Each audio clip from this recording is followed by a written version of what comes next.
Welcome to Sober Sunrise, a podcast bringing you AA speaker meetings with stories of experience, strength, and hope from around the world. We bring you several new speakers weekly, so be sure to subscribe. If you'd like to help us remain self-supporting, please visit our website at sober-sunrise.com. Whether you join us in the morning or at night, there's nothing better than a sober sunrise. We hope that you enjoy today's speaker.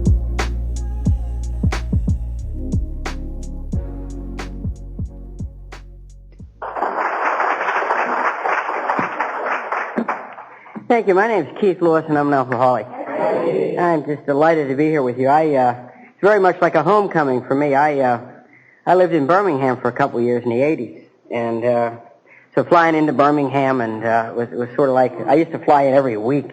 Make me crazy. I had a job that had me on airplanes all the time, and I'd fly in and out of Birmingham all the time, and lived down there for a couple of years, and so it was a lot like coming home. I really want to thank you so much for asking me to take part in this. It's always, humbling to be asked to do anything in Alcoholics Anonymous, but especially something that has the history that's here and the reverence for the program that's here. And I really want to thank Kim and John for picking me up, and we stopped and had lunch and had some great conversation. I really enjoyed it. I enjoyed talking to Kim these months while we're getting ready for this weekend, and I'd also like to thank my wife, who isn't here, but at this very moment she's praying for me. She always prays when I speak. I told her I'd be talking about 8 hours this weekend, and she said I was going to be on my own most of the time. But she really does. We have a little room in our house that we've given to God. God gave us the house, so we give Him a room, which seems fair somehow. And she goes in and closes the door and prays that. And I always ask her to pray that you not hear what I say, but you hear what God would have you hear. And they're usually different, especially in Alcoholics Anonymous. It's a wonderful organization. I can't tell you how many times people have come up to me and said, that story you told about such and such saved my life. I never told that story, but they heard that story, and that's what matters. In Alcoholics Anonymous, we just carry the message, and then you hear the message. And they're often not the same message, but it doesn't matter.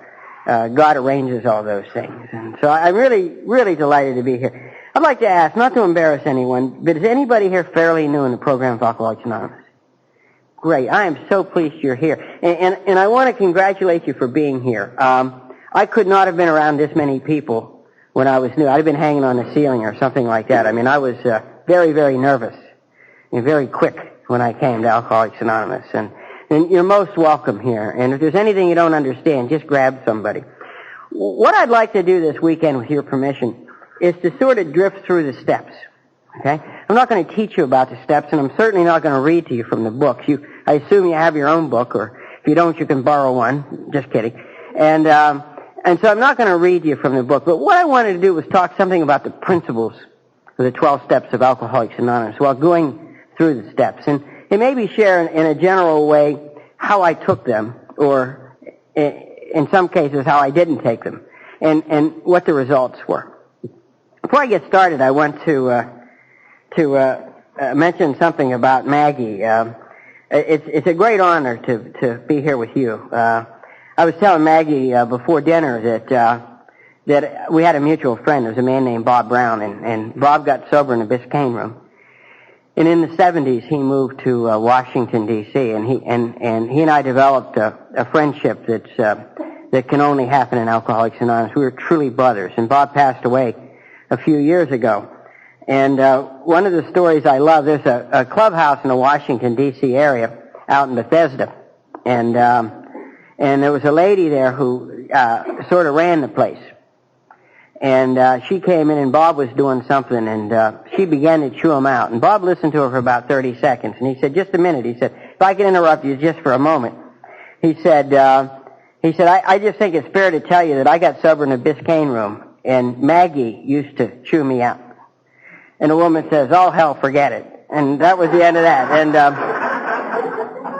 true story, really a true story. I like to mention Bob because, like I say, Bob became one of my great friends, and I watched Bob Brown die of emphysema, and you would think a pretty horrible death, and it was quite the contrary.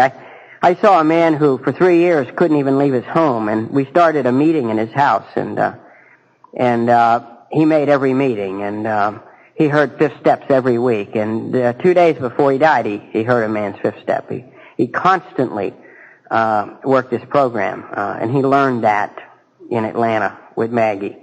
I remember one of our good friends had been diagnosed with brain cancer, and he could drive. And Bob, he would drive around and get newcomers and take them out, and Bob would prop himself up in bed and talk to them. And I never want to forget that picture as long as I live. It was sort of my version of the man in the bed. Only in this case, the man in the bed was the one who was doing the giving. I came to Alcoholics Anonymous on May the 13th, 1973, and I'm one of those fortunate people. From the time I came to Alcoholics Anonymous until now, I have not had to take a drink. So it's something over 26 years. And I'm convinced that that's the case because I had a very severe case of alcoholism. And I didn't have a light case. And even when I arrived here, I had a very, very, very serious case of alcoholism.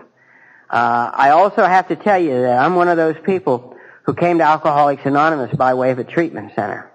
Now, some people don't like that, but I mean, that's how it happened for me. I was living in the basement of a house in the Skid Row section of Washington, D.C. I was 29 years of age. My wife had requested that I leave our apartment, and the judge requested I leave the state of Maryland. And so between the two of them, I got the message, and I went to where I needed to go, which was a basement of a house in Washington, D.C., and that's where the miracle happened for me. And the miracle was I drank all I could drink, and I couldn't drink anymore.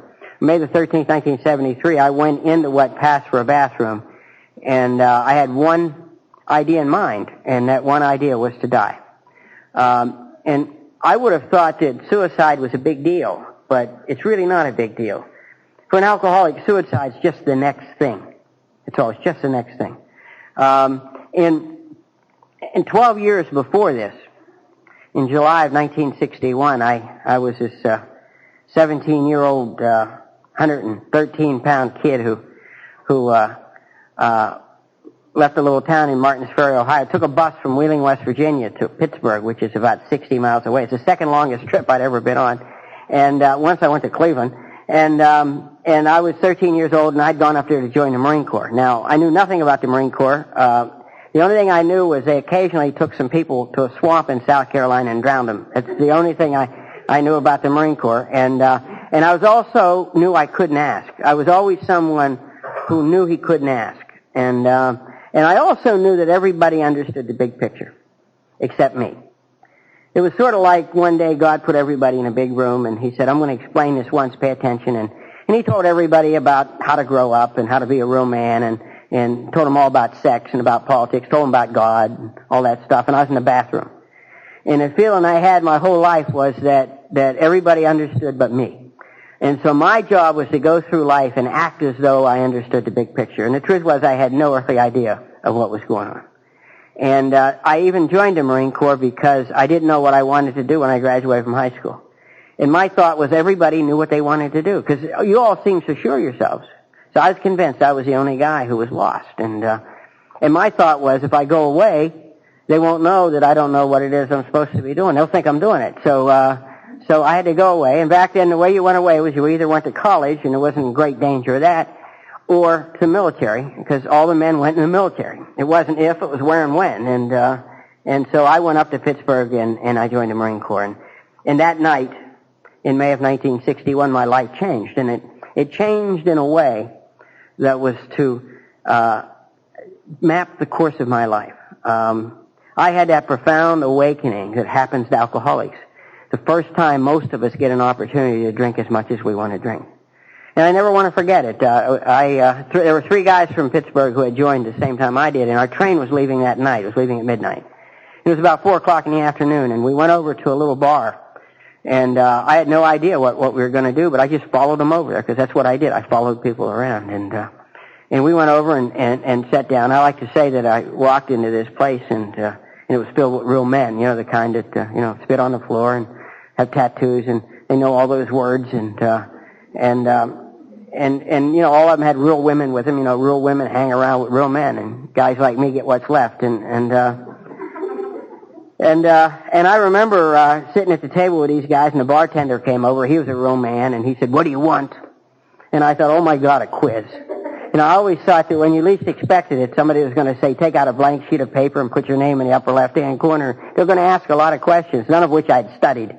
I studied a lot. I just never studied the right stuff. And I did not answer a question like, "What do you want?" So I waited, and these guys ordered a beer, so I did too. And years later, a psychologist would scratch his chin and say to me, "Why do you think you began to drink in the first place?" Now, I knew that had to be an important question, so I remember I went home and I got a fifth of scotch, and I went down by the stream all by myself, and I drank that whole fifth trying to figure out why I drank in the first place. And then I went down to Jim and Mac's Sunnybrook Farm, which was a hillbilly bar near where I lived, and I was sitting there and I said to the guy next to me, "Tell me, why'd you drink in the first place?" He said, "Shut up." I said, "All right, I was just wondering,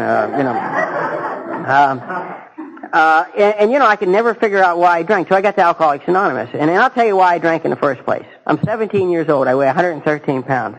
I've never been away from home. I have no earthly idea what's going on in the world. And I'm in a bar with 3 other guys, all of whom order a beer. And I just didn't have the intestinal fortitude to order a sarsaparilla. That's why I drank in the first place. And of course, for an alcoholic, it's not important why we drink, is it? What's important is what happens to us when we drink. And what happened to me was I had a profound spiritual awakening. And that's the only way I can describe it. Because what it did was my reality was displaced. After somewhere between the second and the third drink, my life changed in a way that was to dictate the rest of my life. And that's a profound experience. And I remember I stood up. I didn't want to stand up. I just stood up. And I looked, and my whole world was different. The floor was 6 feet 4 inches below me, and my right shoulder was out there, and my left shoulder, and the muscles were rippling through my body, and that mind had been filled with fear and terror and everything, just like boom, just like that. It was crystal clear. And I remember thinking, of course it's so simple. Why didn't I see it before? I mean, life is so simple. And I understood the big picture. And then I looked around that place, and my heart broke because that place was filled with a bunch of pathetic, sniveling little men. And all of them had women with them with their hungry eyes looking at me. You know how they do it. And it was incredible. It was one of the most incredible experiences I ever had in my life. And I spent the rest of the evening going from table to table answering questions. I mean, here I'm a guy who doesn't know anything. I was dumb as a tabletop. And a half hour later, I'm the most brilliant guy who ever lived. Now, my sponsor is Tom I. from Aberdeen, North Carolina. Now, Tom told me, he said, you weren't yet alcoholic. You could have quit drinking. I said, Tom, who on earth would have wanted to? I mean, that's the greatest I ever felt in my life. And, I mean, it was spectacular. I was answering questions they didn't even ask. And it seemed to me, it's about 11 o'clock and we had to go catch the train, and it seems to me, now this may not be entirely accurate, but this is my recollection, okay? It seems to me they were saying, please don't go, we've just discovered you. That's what it seems. And, I mean, it was an amazing discovery for me, and I never knew life could be like that. And I went and I got on the train. I assume I got on the train, and I think it's reasonable to assume that because I woke up on the train the next morning. And that was one of many assumptions I was to make over the next 12 years. But I woke up, and I was lying on the floor of the Pullman coach that the Marine Corps had provided for me. And it's hard to believe, but someone had wet the floor I was lying on. I know it's hard to believe, but they had. And whoever it was had also wet me. And a terrible thing had happened. I was 300 miles from home, and again I was 17 years old, and I weighed 113 pounds, and I didn't know anything. It was just amazing. And I changed my clothes and got off the train, and the guys were waiting for me, and they said, what do you want to do? And I knew what I wanted to do. I wanted to find some of what I had had the night before that changed my life. And so we went to a place called the Monocle, and we began to drink, and got on a train. I was drunk. I got on a train in Washington, and back then, when the train crossed the line in North Carolina, they closed the club car. And I was screaming my objection, my hatred for the state of North Carolina.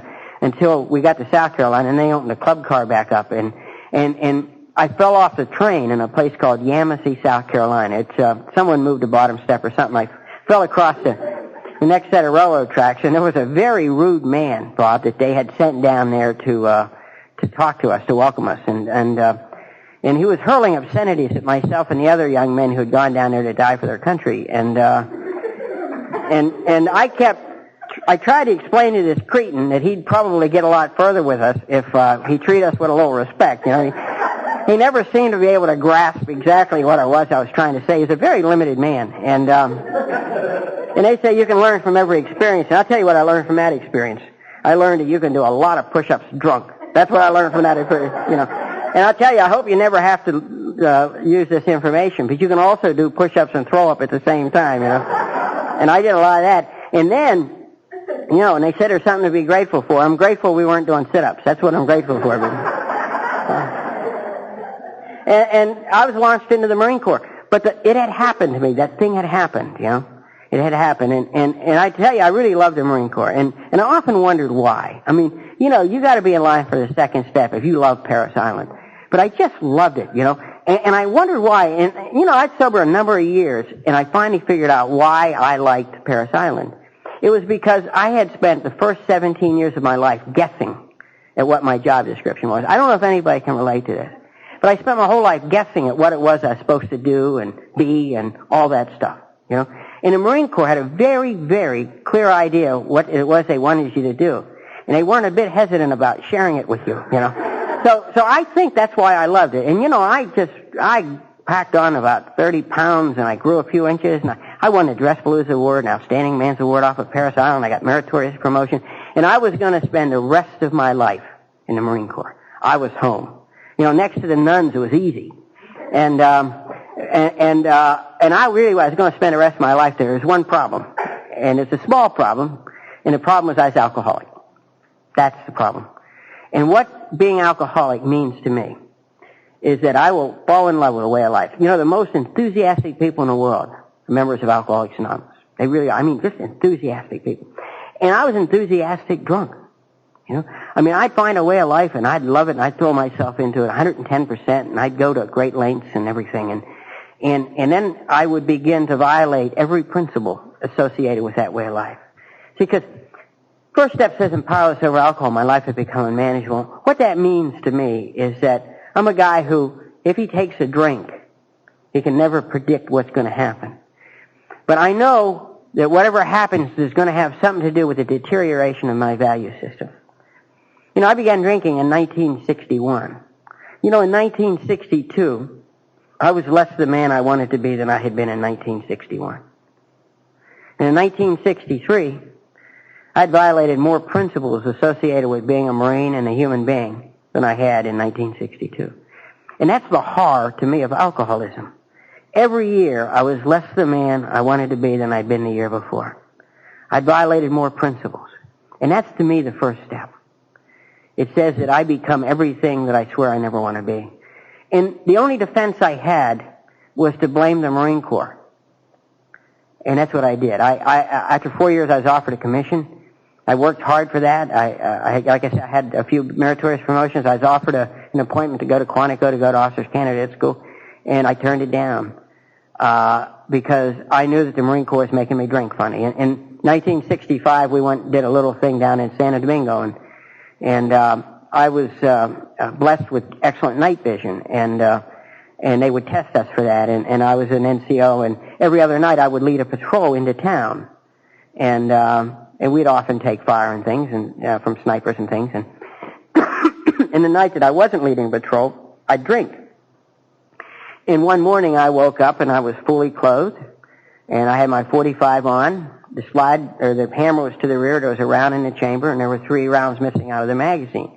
It isn't normally the way I slept, and someone was waking me up, and they said the captain wants to see you so that you can, make a report of what happened last night. And I had no earthly idea what happened last night. Well, what had happened was evidently the other man who usually led patrols every other night was sick. And so after I had consumed a couple bottles of local fruit, rum, I got up, got dressed, led a patrol of men into a combat zone, took fire. By the grace of God, nobody was hit, and went back and lay down in my bed and went to sleep. And I don't remember any of it. And it terrified me. And they wanted me to explain what happened, and I you know how we dance, and I said, I'll tell you, it's hard for me to remember. I mean, everything happened so fast. I'm thinking, really. And so, I had to go around and sort of get the story from the guys, and to make out a report. And I knew then that my problem was the Marine Corps. It was an abnormal way to live, and it made me drink funny. And I got out, and you know what happened, of course. I went into a steel mill, and that's an abnormal way to live, and it made me drink funny. So I left there, and I went to work in a theologian, a Jesuit theologian. It was like this place, 130 guys studying to be priests or already priests, right? And I used to go to their graveyard, too. I used to go over there and drink, carry on conversations with the headstones and things like that. I mean, just crazy stuff. And of course I left there. Just one hand. And then I got married, and being married will make you drink funny, and you know how it is. And we had a couple of children on, and I'll share that with you as we go along. But the point is that I was in the throes of something that was dictating the course of my life. And I had no earthly idea what was happening to me. I didn't know Alcoholics Anonymous existed. I heard that at one time there was an organization back in the 30s or something called Alcoholics Anonymous, but it was a religious organization, and they had broken up because you no longer needed religion. I mean, I didn't need a religion. I had an education. And only fools would, worry about religion and all that sort of self-centered insanity that happens to us. But what I really want to remember about alcoholism was May the 13th, 1973, and I went into that bathroom to die. Okay? I was completely powerless. My life was totally unmanageable. Everything I'd ever wanted or worked for was gone. I was morally, physically, and financially bankrupt. I wasn't permitted to see my children. I mean, everything was gone. I've been drinking in the zoo. Mark reminded me of that. I used to drink in the zoo. I don't know if there's any zoo drinkers here, but if I hope nobody drinks again. But if you do, I'd like to recommend a zoo. You're going to end up there anyway. You might as well go. And I used to drink in a national zoo, and I'll tell you how I did it in case you're interested. I used to get a Tupperware glass, and I'd fill it up with whatever I had, 20-ounce glass, and I'd put an ice cube in it so I wouldn't be an alcoholic. Now, if you use ice, you can't be an alcoholic. And then I'd put the lid on it and burp it. You know how you do. And I went down to the zoo, and there's a lot of places to drink in the zoo. The best place is the Ape House. And I didn't bother anybody, so they didn't bother me. And they had the old Ape House. They had bleachers, and you could sit on the bleachers and look at the apes. And I'd go to the very end, and I'd go up to the top so that I wouldn't bother anybody. And I was across from the cage where they had an orangutan. Now, you could, pick your favorite ape. Mine was the orangutan. It seemed to have a lot more personality. And what was really nice about it was excited to see me. And I must tell you, no one had been excited to see me in a little while. And it would jump up and down and things, and I'd wave, and you go to a place, you get to know everybody, and somebody asked me if it was a male or a female. It's hard to tell when an orangutan, and it didn't matter because I was impotent by this time anyway, but I used to sit there, and this orangutan was great. I mean, he'd do all this stuff, or she, whoever would do all the stuff I always wanted to do. And I remember one day, a family came in, odd bunch, a man, a woman, and 2 children. And, I mean, it's just a strange looking thing. And they came in, and this orangutan sort of looked at me and had that glint in his eye, and they were standing there looking and everything, and it settled down, and it picked up a whole pile of droppings and pelted the whole family. And I jumped right on, and then the orangutan looked at me in disgust and walked to the edge of the cave, and I began to curse it because, rejection's something I've never been very good with. And so the keeper threw me out. He told me, he said, get out of here. He said, I don't mind you drunks hanging around here. He said, but, we have families coming in here, and you can't be talking like that. And I said to him, sir, I'll never be back. And I wasn't. I mean, I had some pride, and I kind of considered that the end of my social drinking because I then went back to this place I was staying in the basement of a house, and I went to where I needed to go, and it came down on me on May the 13th, 1973, and I went in there to die, and you know, I used to think suicide would be a big deal. I really didn't understand suicide, but I understand suicide now for the alcoholic. For the alcoholic, suicide's just the next thing. I'd spent 13 or 12 years trying to get back to Pittsburgh that night in Pittsburgh. It was the greatest night of my life. And I spent the next 12 years trying to get back to Pittsburgh. And no price was too great to pay to go to Pittsburgh. It's that simple. You know, and one day, you know, I went into the NCO club and I said, give me a double scotch on the rocks. So I said, how much will that be? He said, 60 cents in your military career. I thought, well, that's about right. And I gladly paid it.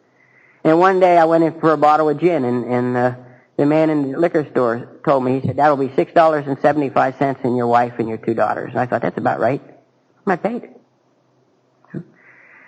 I went to get some wine or something, and the guy said, well, you know, that'll be 75 cents in your life. And it seemed right. I mean, it really seemed right. It was just the next thing. And I had a bunch of pills in my medicine cabinet. I worked in hospitals, as did my estranged wife. And then they give you all the pills you wanted, you know, but I never took them. I was always afraid of them. Some of you think that's the saddest story you ever heard, but I just never took them. And so I had a medicine cabinet full, and I went in to take them all. And something happened to me, and it took me a number of years to understand this. And sometime if you're interested this weekend, I'll be glad to share it with you. But I heard a woman spoke to me. And I said, I'm 29 years old, at least it'll be over. And a woman spoke to me. Now, I didn't like women. I'd married one. I gave him a chance. But I just didn't like them. So the fact that I heard a woman always mystified me. And this woman's voice told me not to kill myself. And it was just like, boom, all of a sudden, my mind was crystal clear, and I remembered that my estranged wife had given me a phone number, or 2 phone numbers, and I ran in, and I pulled a drawer out, and I fell on the floor, and I found a phone number, and I called it. And that's how I understood the first step, because the woman on the other end of the phone had a British accent. Now, I don't know why, but there was something very soothing about the fact that this woman had a British accent. Now, we went to war with these people a couple hundred years ago, so I don't know why I trust them. But I did. It was just something very soothing about it, and it's like she knew what she was talking about, you know, because she had a British accent, and she did because she knew how to talk to me. It was a treatment center, and she was a recovering alcoholic, and she talked to me, and she knew I was suicidal, and she asked me for my phone number. She said, "I'll call you back in a minute." Well, I know now that she wanted to know how to tell the police to get a hold of me. I was that suicidal, and she knew it, and she called me back, and she said, "How can I help you?"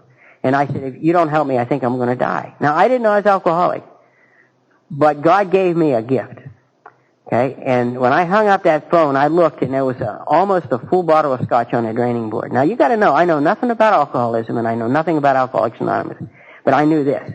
If I took 1 drink of alcohol, I would die.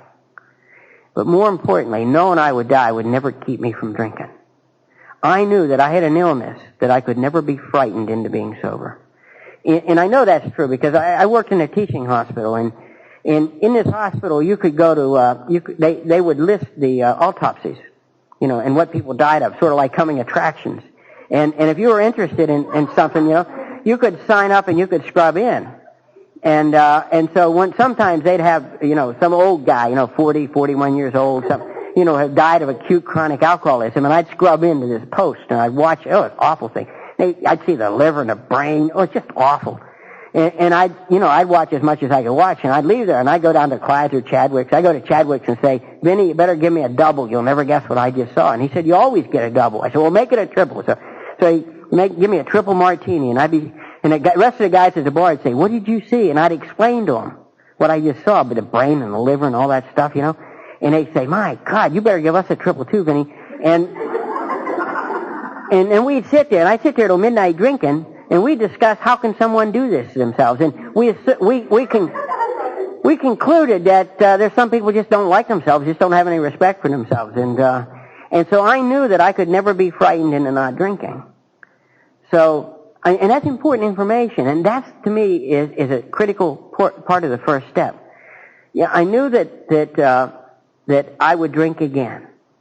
Okay? And I'll tell you how I envisioned the first step. And this is how I had to make pictures in my head, and this is the picture I made. May the 13th, 1973, I had my last drink up until today, by the grace of God. Okay? Now, that's a very important date. 1973, May 13th, 1970, is a big date in our house. My lovely wife cross-stitches, okay? And that date is cross-stitch on everything. If you sat in my house, she'd cross-stitch it on you. That is a big day in our house. And yet, that's not the drink that's important. The drink that's important, and I want you to hear this, the drink that's important is the drink I must take. See, being alcoholic means I must drink again, unless there's a miracle. And you're it. You're it. Okay? And I tell you how I see it. In the beginning, that drink was about 5 minutes ahead of me. Remember that? There were days I could smell it. I go, there's scotch around here somewhere. I'd be walking down the street. Who's drinking martinis? It was that close to me. It was so close I could smell it. And then gradually, going to meetings, talking to people, going to coffee, things like that, I began to push the drink further and further ahead of me. And then pretty soon it was a day ahead of me, and then maybe a week, and then maybe a month, In a couple of years, it'd be out there like 3 months, And then I'd say, I think I'll seek some balance. When an alcoholic begins to seek balance, what they're doing is looking for a good way to cut back on meetings, okay? And seeking balance for an alcoholic usually means seeking sex. Just a thought, And so I begin to seek balance. Now what happened to me in those times is I'd stop doing a lot of things I was doing, and I'd begin to gain on that drink. I begin to catch up to that drink. Now, if I ever catch up to that drink, I'll drink it, because you see I'm powerless over alcohol. Now, I've been around other people's drinks. I was on a plane today, and there were people there. I'm not interested in their drinks. But there's a drink out there that's my drink. And if I catch up to it, I'll drink it. And the reason I'll drink it is because I'm powerless over alcohol. Okay? And it's there. Now, I do a lot of 12-step work. I go to hospitals and jails and all sorts of things on 12-step calls. And I can't tell you, hundreds of people have said to me in a hospital, I don't know what happened. I said, I know what happened. What happened was you caught up to the drink with your name in it, on it, and if you catch up to it, you'll drink it. By the grace of God, I've never had to catch up to it. I've been close. I've been awfully close. I go in those phases where I become an expert, and I go to meetings late, and then I begin to criticize people. All right, I know what she's going to say. She always says the same thing. That's all she ever says. We should read a different book. Maybe she'd get a different, and on and on and on. And what that means is I'm catching up to my drink. And so that's, to me, what the first step is all about. It's being powerless over alcohol. And that my life is unmanageable. Okay? And that's critical to me to know that. It's absolutely critical. And the discovery I made back then is true today. If I take one drink of alcohol, I'll die. And knowing I'll die will never keep me from taking it. That's why I'm an active member of Alcoholics Anonymous. That's why I have a sponsor that I talk to. And I don't just have a sponsor. I have a sponsor I talk to. And we sit down and I bring him, he says, let's get current. And I sit down and we get current. And he asks me just really pushy, obnoxious, personal questions. Things like, what were your motives? And I'll say, they were mine. And then I sponsor guys. I sponsor a lot of guys. I'm a lucky man to sponsor the men I sponsor. And I sponsor a lot of them. And I sponsor them in prison, and I sponsor them by letter, and I sponsor them all sorts of ways. Okay? Because if I take a drink, I'll die, and knowing I'll die will never keep me from taking a drink. The only thing that will keep me from taking a drink was something that happened in 1935. A miracle happened in 1935, and I have the option of getting involved in that miracle. It's not my miracle. It's our miracle. And I can get in if I want. And that's the only thing I know that will keep me from drinking. The only thing I know. Now, other people may have some other plans. I don't have that plan because I'm a real alcoholic, and that means I'm powerless over alcohol. Okay? And if you're thinking that means that if you take a drink you can't predict your behavior, that's true. But it also means that left to my own devices, I must drink again. And that's a critical piece of information. That's the piece of information that I tended to forget the first few years I was sober. The first few years I was sober, I was cursed with success. I don't know if anybody's had this experience. But I hit the road running, and I loved Alcoholics Anonymous from the very beginning. And from the very early on. And very early on, I discovered something. Okay? I discovered that something outside of me could help me. The second step says power greater than ourselves to restore us to sanity. We came to believe that it's a process. And let me, if I may, let me take just a minute and explain that, and then we'll take a break, okay? My second daughter was born. Her name's Kimberly. And Kelly was my first daughter, and Kelly had the good sense to be born at about 2 o'clock in the afternoon, so I was sober. Kimberly, on the other hand, decided not only to come at night, but to come about 3 months early. And I was doing what, I think you ought to be able to do in your house. I was watching the test pattern on a TV. And some of you young people don't know what a test pattern is, but it used to be that when you drank, all the channels would go off the television, all 3 of them. And, you'd hear the national anthem. And if you could stand up, you'd stand up, because after all, I am a former Marine. And then they have these jets fly over, and I'd cry, because I always cried when they played the national anthem, and when they had, supermarket openings and most everything else. But and then I would proceed to watch the test pattern. Now, it sounds boring, but you can vary it. You can lay down and watch it. You can stand up and watch it. And I'm watching a test pattern on the floor, and I was in my underwear, and it's a very private thing to be watching the test pattern. And my wife decided it was time to have the baby, and she couldn't waken me. And I was tired. I worked hard, and so she had thrown water on me, which meant I was wet. And then, because she panicked and she hated me, she invited the neighbors over. And when I opened my eyes, the neighbors were standing there watching me watch the test pattern in my underwear, and I was wet. And I quickly explained to them that she must have thrown something on me, because I'm not the kind of guy who would wet himself watching the test pattern. And they didn't seem to care. But I got up, and somehow I got dressed, and I got my wife in a car, and I sped across town, and I went to the hospital where I worked, and it must have been mortifying for my wife, because I demanded that they take care of her, which was a joke, because I was the least considerate person in the world, but I demanded that she was my wife and they take care of her. And the baby was born, and she weighed about 1.75 pounds or something like that. And I got home. I just got home, and I just fell into bed, and the phone rang, and my wife was crying, and she said the baby has hyaline membrane disease, and they don't think she's going to live, and would you come back? And I remember I was just enraged. I don't know how else to explain it. I was just angry. And I dressed, I showered and I dressed, and I went back to the hospital, and it began an odyssey that, just amazing to me. There's a very critical time, with these kids. And 3 days before she was born, the hospital I worked at, Georgetown University, had ordered and received, an experimental machine, very common now, called a negative respirator, but this is the first one they had. And it was put together the day before she was born. And the day she was born, the chief resident had gone to high school with me back in Ohio. And Mary Kate said to me, "Keith, we'd like to put your daughter on the respirator." She said, "We don't think she'll live. I'm sorry. But and if she does live, we think she'll be retarded.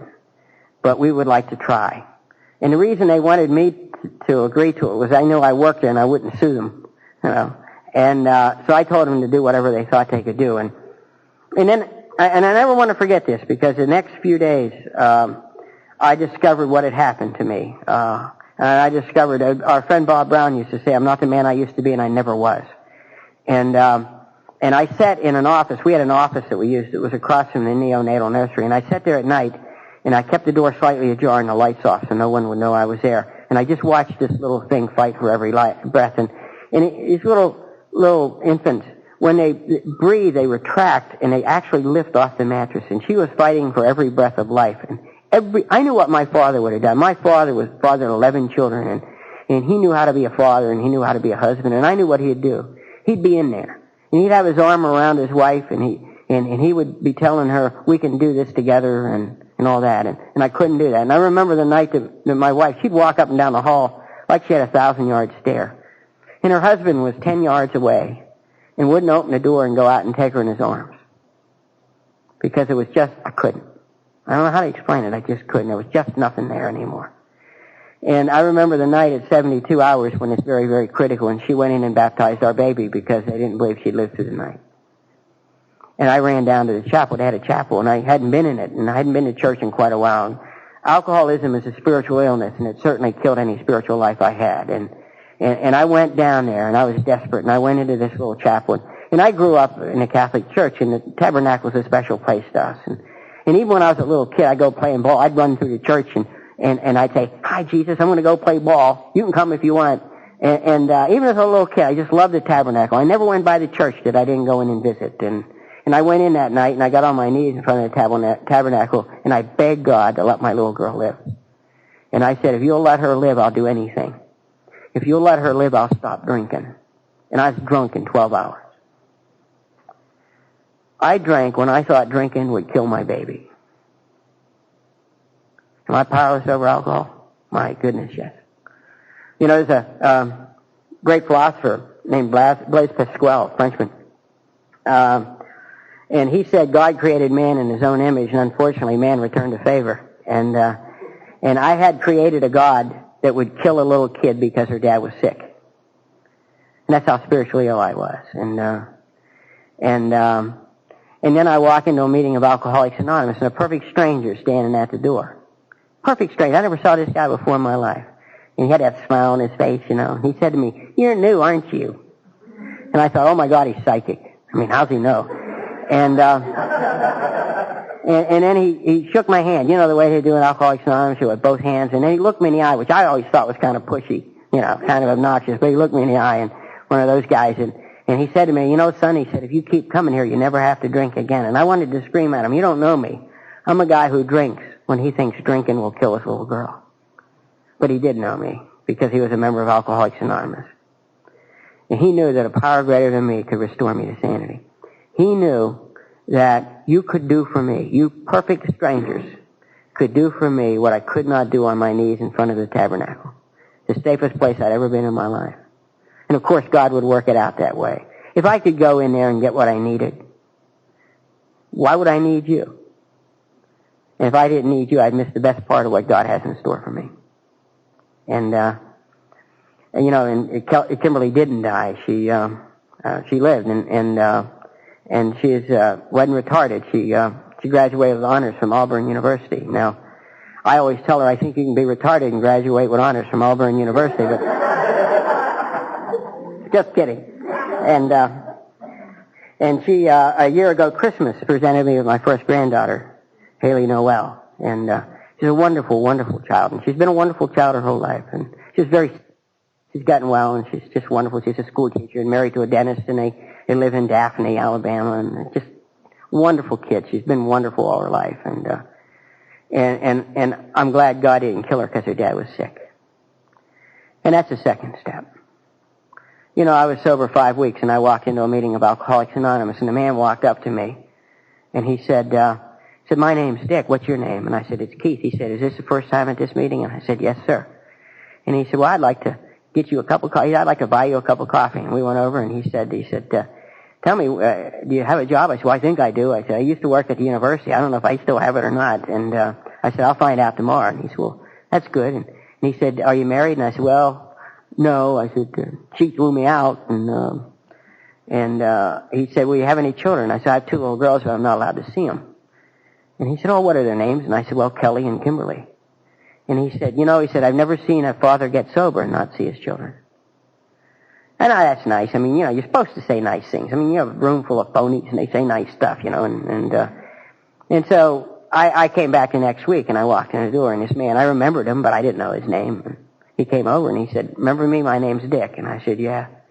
And he said, "Keith, how's it going?" I said, "Well, fine." He said, "Did you stay sober all week?" I said, "Yes, I did." He said, "That's wonderful." He said, "So did I." And he said, "You still have your job at Georgetown?" I said, Yeah. He said, "That's great." And then he said, "How's Kelly and Kimberly?" He remembered the names of my children. So you got to come to believe that something greater than you can restore you to sanity. To someone who was so fiercely isolated and so desperately alone that when I was living with my wife, there were nights I'd lay there knowing that she couldn't be my wife because I couldn't be that close to anybody. I felt like a perfect stranger laying next to him I was married to. And the nights I'd go down the hall and the kids would be asleep, and I'd go in and I'd touch their little heads, and I knew they couldn't be mine because nothing that nice could have come from me. And then there's a man who remembers the names of my kids. There really is a power greater than ourselves that can restore us to sanity. There's something that happens in Alcoholics Anonymous that's more powerful than anything in any place I've ever been. I love my church. I go all the time. I snuck into Mass. I was one of the people that were angry at the kitchen for being late for dinner. I snuck into Mass and this evening, and I go as often as I can. Okay? I love it. And I, of course, experience power there. But God has built me, so here's where I experience a special kind of power. This is the kind of power that gives me what I need to go and do what it is I need to do. This is the power that restores me to sanity. I can isolate in church. I stayed in a monastery. I've done a lot of things sober. And I can isolate every place in the world except in a meeting of Alcoholics Anonymous. I cannot isolate in a meeting of Alcoholics Anonymous because here I have something of value. Here I have something that's special and unique. I've been given a gift that only I can deliver to another alcoholic, and that's sobriety. And the greatest minds in the world can't carry to a sick alcoholic what you and I can carry. And that's the power of the second step. That's coming to believe that a power greater than ourselves can restore us to sanity. Bill describes it beautifully in the 12 and 12. Describes it beautifully. And he talks about what stands in the way of that and how we come in hostile and all the rest of it. And the bottom line is none of that matters. I mean, my hostility or my fear or my anger or anything else is puny compared to the love that you have for me. Not because I'm who I am, but because I'm a member of Alcoholics Anonymous. You must love me. You must care for me. Your very life depends upon it. People love me who don't even like me. They do. They must. They have no choice. Absolutely no choice. And that's the power of the second step.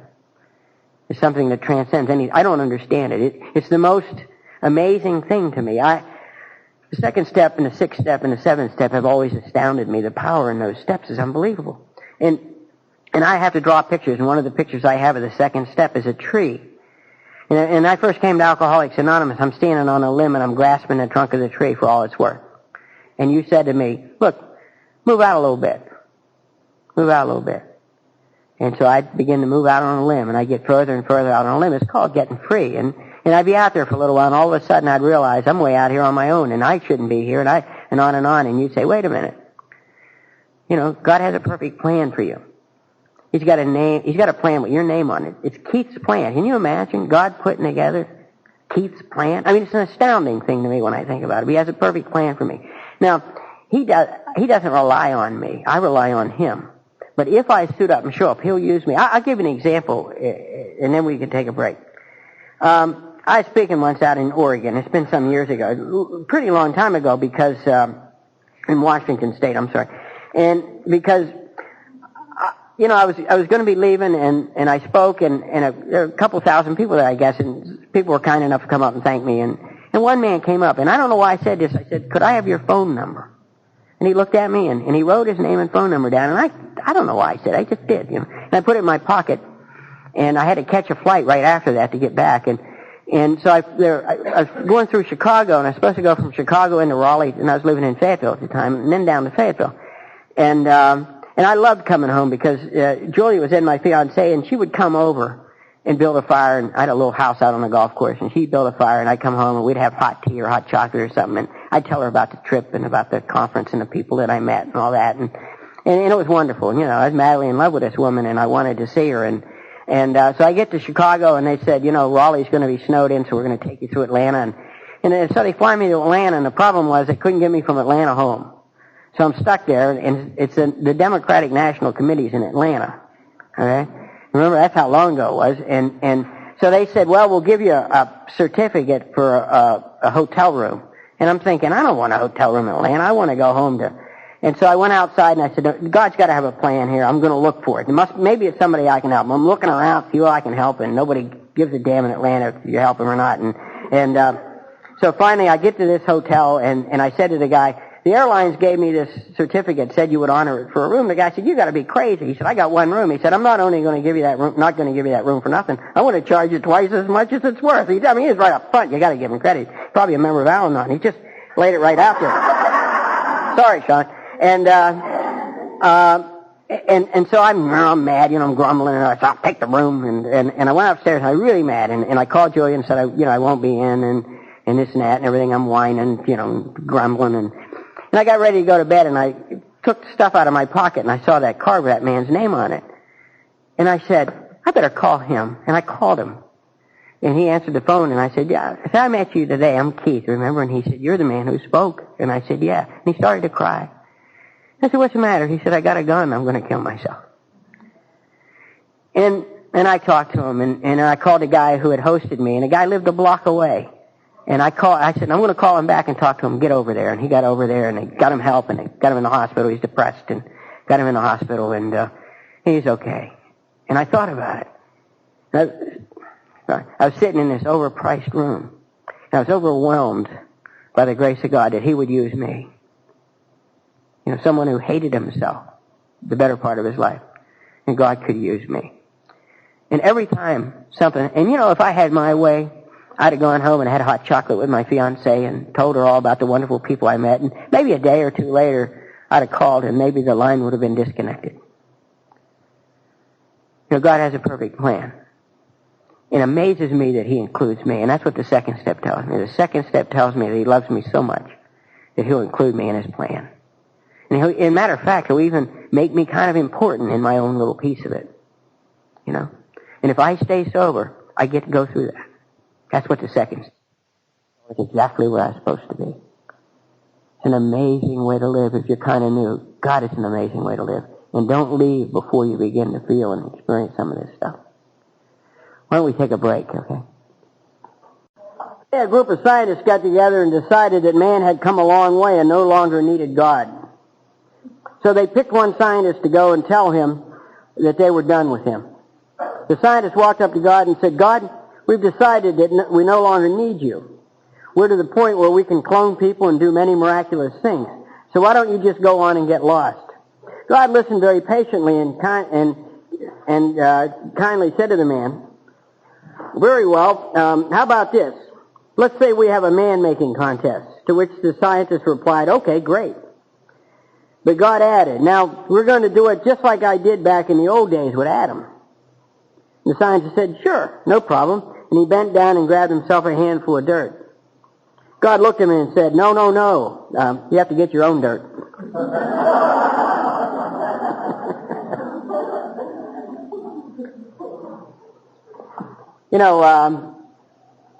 I told you that I took my first drink in Pittsburgh. That's not entirely true, like most of my story. I had my first drink when I was at home. I was 5 years old. When I was 5, I didn't go out a lot. So, and my brother was 4. Now, I'm the second child, the eldest son in a family of 11 children. Okay? I'm Irish. I won't tell you what church we went to. I'll let you guess, but it has something to do with bingo. Okay. And I guess my mom was out, and Dad was watching us. She was either at the bingo or having a baby or something, and I think Dad thought it'd be sort of funny, so he decided that we're going to have a drink. Now, we rarely had alcohol around the house. Both of my parents had parents who, if you wanted to go way out on a limb, you might diagnose as real alcoholics. And so they were very, very fearful about alcohol, and so we rarely had it around the house. But Dad had some beer in the refrigerator, and I'll never forget this. He got a beer for me, and he got one for my brother, dumb Denny. Denny's a year younger than I am, and I drank mine, and nothing happened. I mean, I was just fine, Denny, on the other hand, was having a spiritual awakening, and he rolled around under the table, and he was singing "Mary Had a Little Lamb" and other drinking songs, and when Dad kind of panicked and wrestled him to the ground and got his clothes off and put his jammies on him and took him up and put him in bed, and Dad was a little bit worried, and he said, don't tell your mother about this, and he said, I'll take you to the movies on Saturday. Well, when you're 5, they don't negotiate much with you, so I was willing to go along, but Denny wasn't here, and he was just having the best time. He was laughing and carrying on and singing and everything, and I'll never forget this. He stood up in his little crib and he urinated on the floor. And I remember thinking, there's a kid who's powerless over alcohol and whose life has become unmanageable. And I like to tell that because, not everybody makes it. not everybody makes it. And Denny, had a great start, and he just never developed. It was the saddest thing. He went on and he did some strange things. I'll give you some examples. Denny went to one university. He had one major. He graduated in 4 years. He went to one graduate school. Right? Graduated top in his class. He's offered like 8 jobs. He took one. And 2 years ago, he retired as a vice president in a large international corporation. The strangest thing of all is he married one woman. Now, here's a guy who had the world in the palm of his hands when he was 4 years old, and he just let it slip through his fingers, And I had to work at this thing. I was 17 years old before I urinated on the floor for the first time. And, alcohol, the second step is sort of the trap in Alcoholics Anonymous. And I love my former sponsor, Sandy B., who now lives down in Florida, puts it very, very well. He explained to me that Alcoholics Anonymous, it really misrepresents itself, okay? And he said, you're going to discover that these people trick you. And I said, all right. He said, for example, he said, the second step, they say the hoop is so big anybody can jump through. They believe whatever you want to believe. There's room for everybody. Right? He said, you get the 11th step. It says God will, period. You go, wait a minute. I thought the deal was I could believe whatever I wanted to. Sorry, it's too late. You're enjoying life. You're happy and on and on. It's too late. We've ruined it for you. And that's what the second step is. The second step is the thing that invites me in to this way of life. And, I've come to realize that I'm hopeless. My life, I'm absolutely hopeless. That's what the first step tells me. The second step delivers even bad news, and it says I can't do it by myself.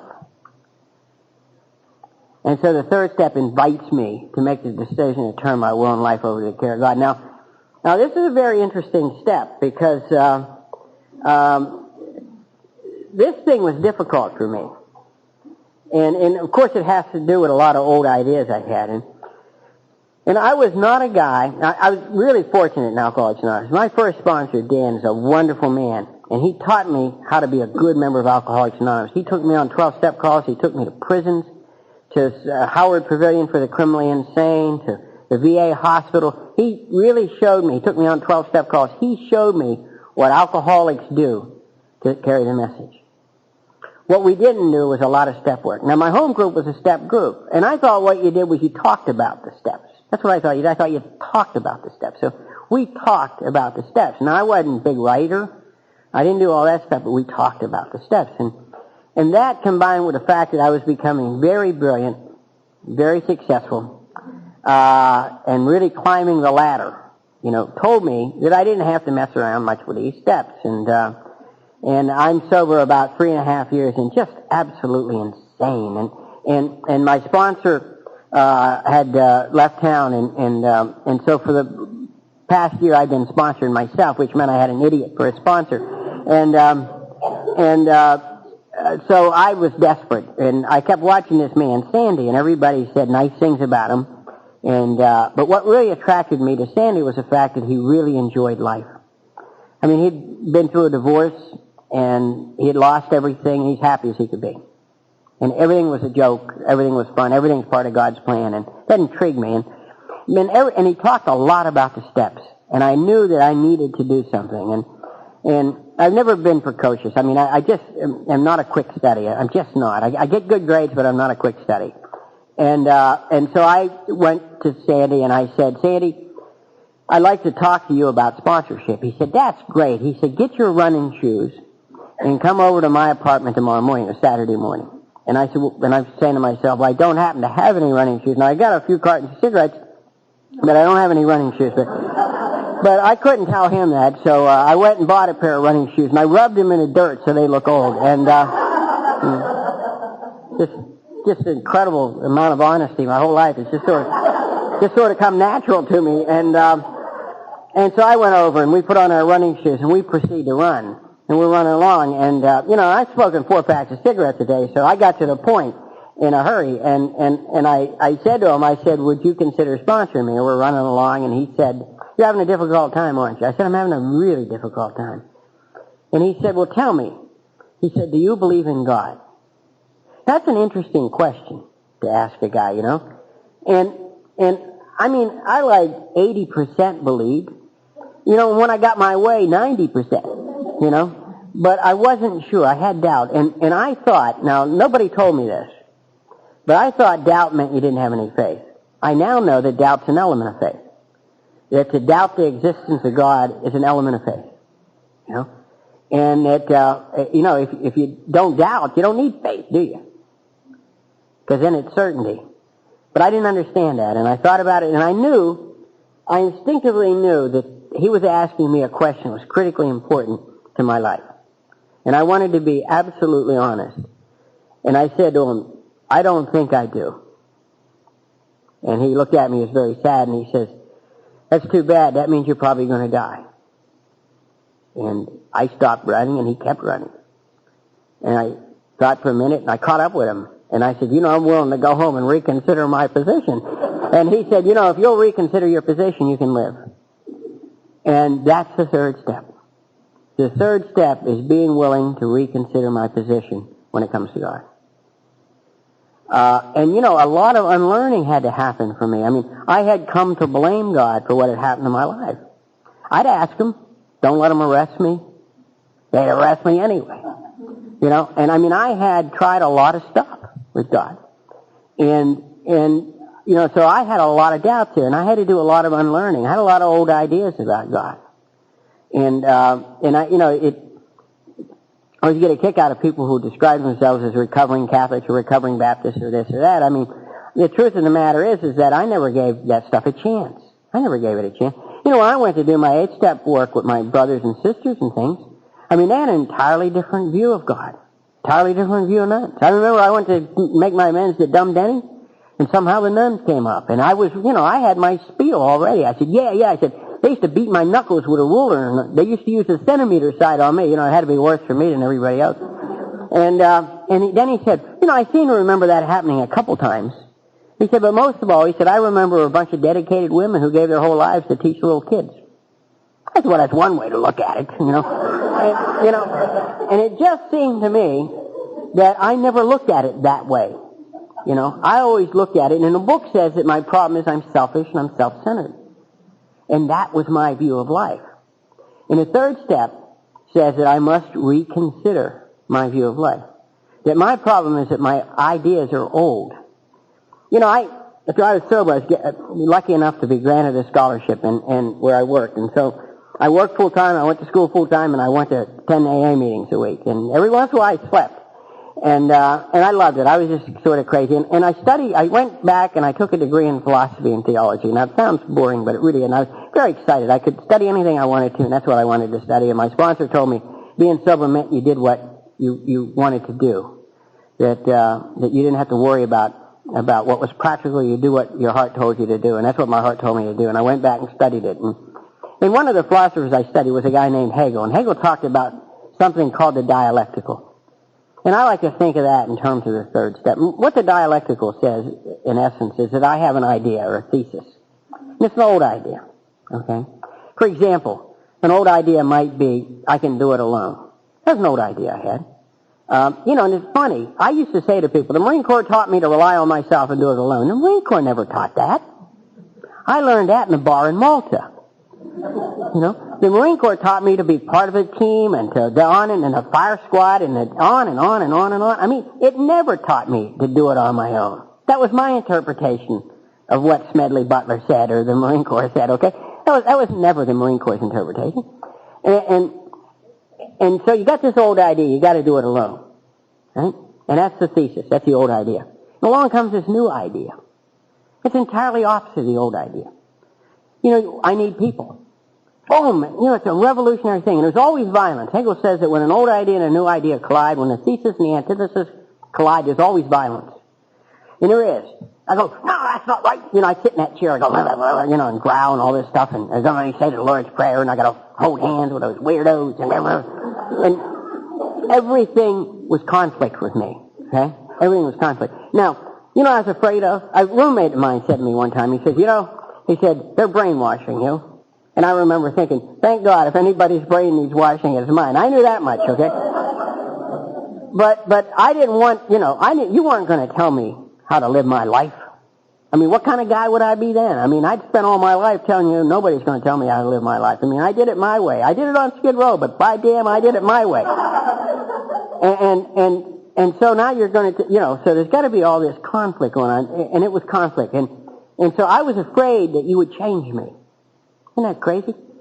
And then Hegel said, well, you can't change somebody, And so if you're kind of new here, don't worry, you'll hear these concepts and this and that, but nobody wants to change you. What'll happen is you'll have your old idea, a new idea will come along, it'll cause violence, you'll disagree with it and everything. And then what comes out of that isn't the old idea or the new idea, it's a combination of them banging into one another. It's called a synthesis. And that's why we keep coming back. And we keep hearing the same thing. But every time we hear it, it's different, because we're different people every time we hear it.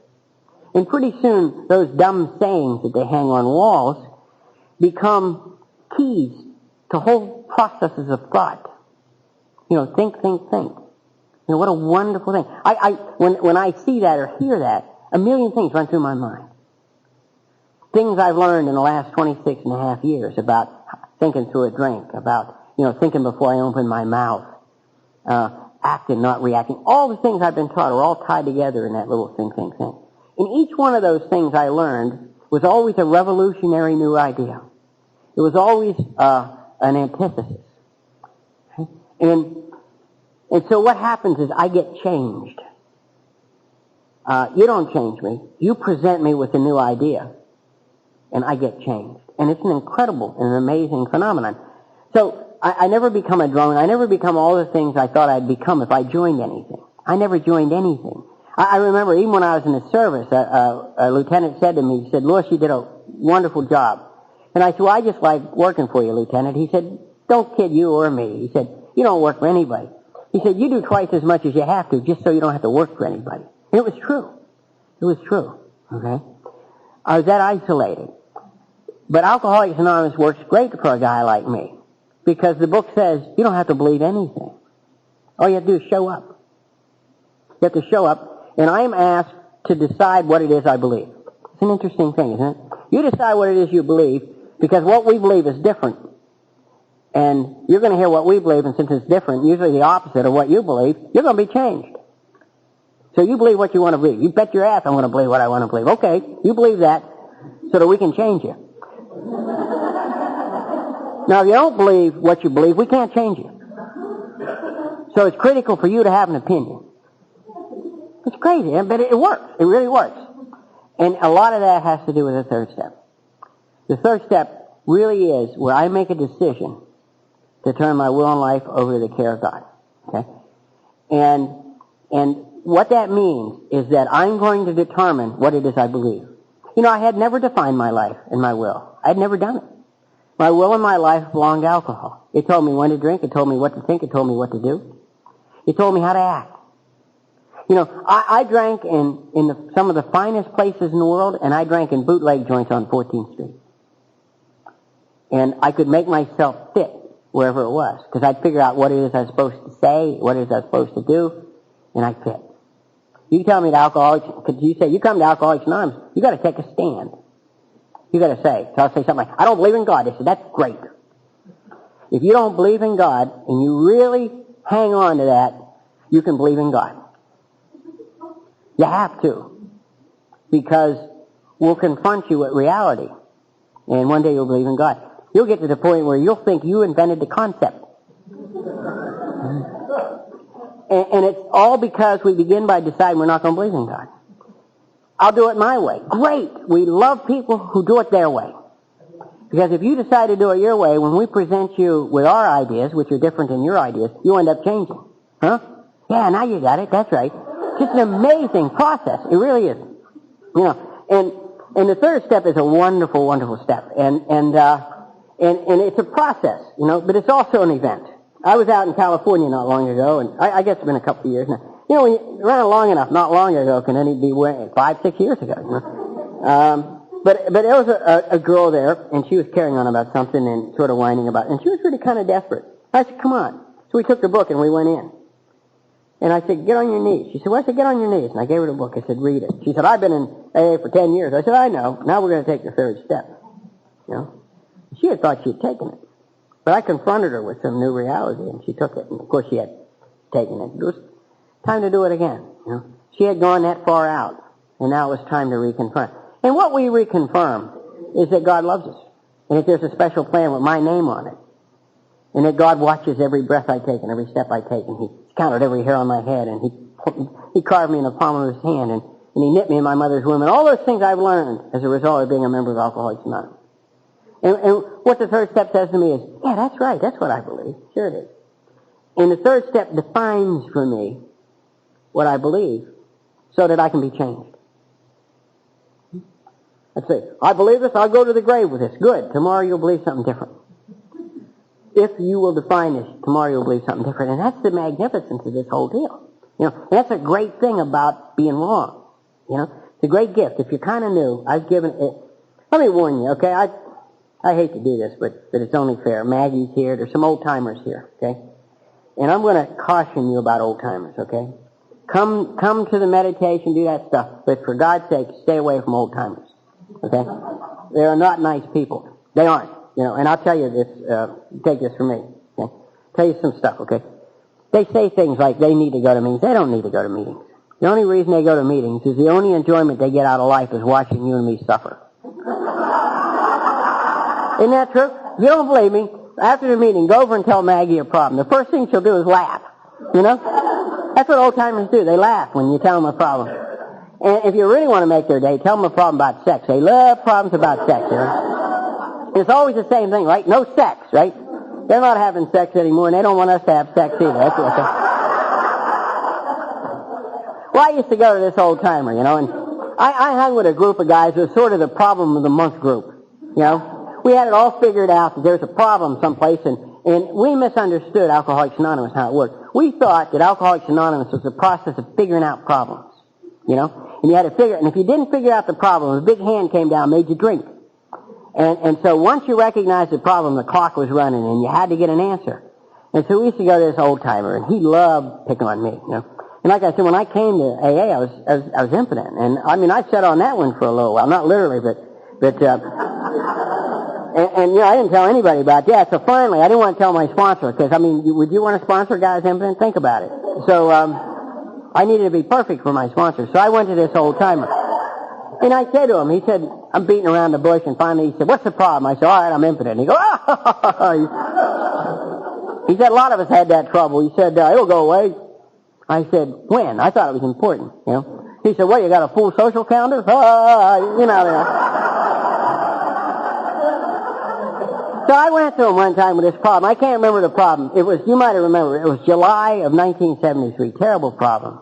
July 1973. I can't remember what it was, but it was a very serious problem. And it had to be serious, because I went to this old-timer, and all he did was abuse me. And I went to him, and I said, I got this problem and all this stuff. And he said, Keith, I'll tell you what I want you to do. I said, anything. I'm honest, willing, and open-minded. He said, yeah, I know. He said, so I want you to go home. And he said, I want you to borrow lipstick from one of the girls in the program. He said, now, I don't want you to do anything else for the girls in the program. He said, oh, that's right, you can't. You know.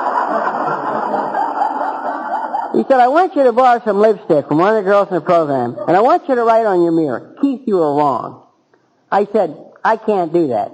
You see, my problem is I have a poor self-image, and I need to be affirmed. Don't ever talk that way to an old-timer. I've never read any of those books. And so I bought a tube of lipstick. I didn't want to owe anything to anybody, especially a woman, right, guys? So I bought a tube of lipstick, and I went home and I wrote on the mirror, Keith, you were wrong. And I knew you're nuts. I said, these people are out of their mind. What's this got to do with anything? And I threw the rest of the toothpaste, or the lipstick in a trash can, and I went off to bed. It was a normal night. A normal night for me at 60 days was I'd lay down and close my eyes, and for the first time that day, my mind woke up. And it took off. You know what I mean? And it's talking to me. You're never going to make it. You'll be alone the rest of your life. What difference does it make? You're impotent. On and on and on, you know. And it's just awful, you know. And finally, in the middle of the night, I'd drift off to sleep, and then the leg cramps would set in. Remember the leg cramps? Oh, God. I'd jump up and down beside the bed. Those legs hurt so bad. And I'd lay back down. My mind would still be going in. 15 minutes before I had to get up, I go sound asleep. Remember that? boom, sound asleep. It would take 3 alarm clocks to wake me up. You know, and my mind's still working. You're going to go to work today, and they're going to find out you don't know how to do your job, and they're going to fire you. Doesn't matter because you're hopelessly in debt. You're going to live in Skid Row the rest of your life, but that's what you deserve, you bum. And, you know, just the usual stuff. And I went out and I started a coffee, and I just wanted to die. I wanted to jump in the garbage disposal, but it didn't work. And I went in the bathroom, and I looked on the mirror and said, Keith, you're wrong. I said, well, thank God, because if I'm right, I'm in a hell of a lot of trouble. And I want you to know that the great gift of Alcoholics Anonymous is being wrong. The more stuff I can be wrong about, the happier my life is. It's an amazing phenomenon. And yet I thought just the opposite. I so desperately needed to be right that I used to change the argument to be right. If it was going badly and I started to suspect that I might be wrong, I'd change the argument. And you know, and my poor ex-wife would just stop arguing. She would just stop arguing. And I'll tell you how vicious women can be, guys. This is vicious. I got everything I own in 2 suitcases, and I'm headed down the steps. And my wife said, and one more thing. If you don't mind a suggestion, don't turn around. Because she's not going to say something like, you were the greatest lover I ever had. That is not what she's going to say. She said, one more thing. And I said, what's that? And she said, all those times when I stopped arguing with you, was because you weren't right. I just didn't want to argue with you. You were still wrong. And I thought, how low can you go? You know, I mean, you know, because I had this old idea that if you were wrong enough times, you had to leave the earth. I don't know why I thought that. You know, that somehow they say, well, that's it. You're out of here. And what we know about being sober is the more I can be wrong, the freer I get. Think about it. What if we'd been right? What if we were right about the world? What if we were right about men or we were right about women? What if we were right about God? Think about that. If I'd been right about God, I'd still be trying to dodge him. So the key to this whole deal is the willingness to be wrong. And to the degree that I can be wrong, to that degree I can be free. Free of all my old ideas. And that's what always bound me. You know, Bill says that the problem is lodged in the mind as well as in the body. And my mind was filled with a bunch of old ideas, a bunch of rules that never worked. Stuff that loving, well-meaning people passed on to me, and then I distorted even more. My saintly mother used to say, if there isn't some jealousy, then there's no love. And of course that's wrong. Of course that's wrong. If there's fear and insecurity, then there's jealousy. But jealousy has nothing to do with love. Lack of jealousy has nothing to do with love. Jealousy has to do with how I feel about myself and what I think of myself. And we'll talk about that when we get into the later steps. But I had to be wrong about all these things in order to be free. And that's what the third step promises me. You know, and I love the third step prayer on page 63 in the big book, you know. And you know what I love about it? It's just the way an alcoholic would do it. You finish the prayer, then what does it say? We thought well about it before taking this step. Well, it's too late. We just finished it, you know. And that's what I tell you. AA will do it to you every time. They really will. They'll trick you every time, you know. Many of us said to our Maker as we understood him, God, I offer myself to thee to build with me and do with me as thou wilt. Relieve me of the bondage of self that I may better do thy will. Take away my difficulties that victory over them may bear witness to those I would help of thy power, thy love, and thy way of life. May I do thy will always. Period. End quotation. Okay. Exclamation point. Then, we thought well before taking this step, making sure we were ready. Huh? That we could at last utterly abandon ourselves in, wait just a minute, you know. And of course, that's the decision that we make. And we do think well about it. You know, when I'm working with guys I sponsor, I mean, we talk a lot about this. We talk a lot about it. We at last utterly abandon ourselves to him. Let's try it for 5 minutes. Let's for 5 minutes try to utterly abandon ourselves to him. I'd say to them, what's your concept of God? And they might say, well, a loving Father. Sounds good. And I'd say, well, what would a loving Father want for you right now? And he said, I don't know what. I said, he'd want you to feel guilty and to hate yourself. And to be fearful. That's what a loving Father would want. No, he wouldn't. Do you hate yourself? Yeah. Are you fearful? Yeah. Then you're not yet ready to utterly abandon yourself to him. Because that isn't what he'd want for you. Yeah? And we talk about these things, the guys that I work with. We talk about these things. We talk about the nature of God. I don't know. I wouldn't want to presume to know what Bill and all the old-timers were thinking. But I think God is, I understand Him. People always say, well, I'll never understand God. Well, of course not. I mean, my finite mind will never, maybe one day I will, but on this earth, my finite mind will never understand the infinite Him, the great I Am. It'll never happen, of course. But what I can know is something of the nature of God. I remember when I was able to see my little girls, they came over, and I lived in that basement apartment in a rough part of Washington, D.C. for 2.5 years sober. And I painted it, and I put curtains up, and I made it a comfortable place where I left. And it was just a tiny little place. And the kids would come over, Kelly and Kimberly. And I remember in the fall of the first year I was sober, I bought them coats. I saved my money, and they were $12.50 a piece. And they were great coats. They just loved them. And I had a sofa that opened up into a bed, and I put them in that, and then I take the cushions and wrap a sheet around, make a bed out, and lay down on the floor, and I just watch them. And they made me hang their little coats on the back of the chair, so when they woke up, they could see them. And I was thinking about this. I had talked to an old timer. Every once in a while, I'd slip up and talk to one of them, and he had begun the process. He had me begin the process of thinking of the nature of God. And he said, think of God as creator, think of God as father, think of God as protector. And he gave me a whole list of things. And I was thinking of God as father, and I was these kids' father, and God, I loved them. Gee, I loved them. And I remember laying there, and I thought, they loved those coats. And I thought, what if tomorrow morning they got up and they came and said, Daddy, we want you to take these coats back. We don't deserve them. It would break my heart.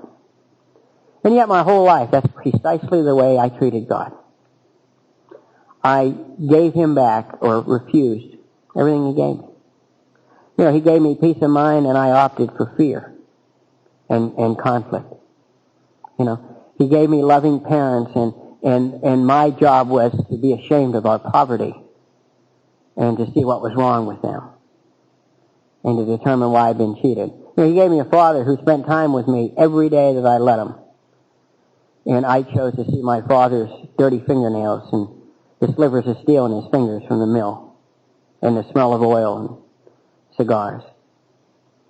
He gave me a father. We'd go play baseball, and he'd take Dumb Denny and I to play baseball, and we'd ask him for a soda, and sometimes we'd go down and get a pop, as we call it where I grew up. And we'd get a pop at the diner outside. It was a streetcar diner outside the mill.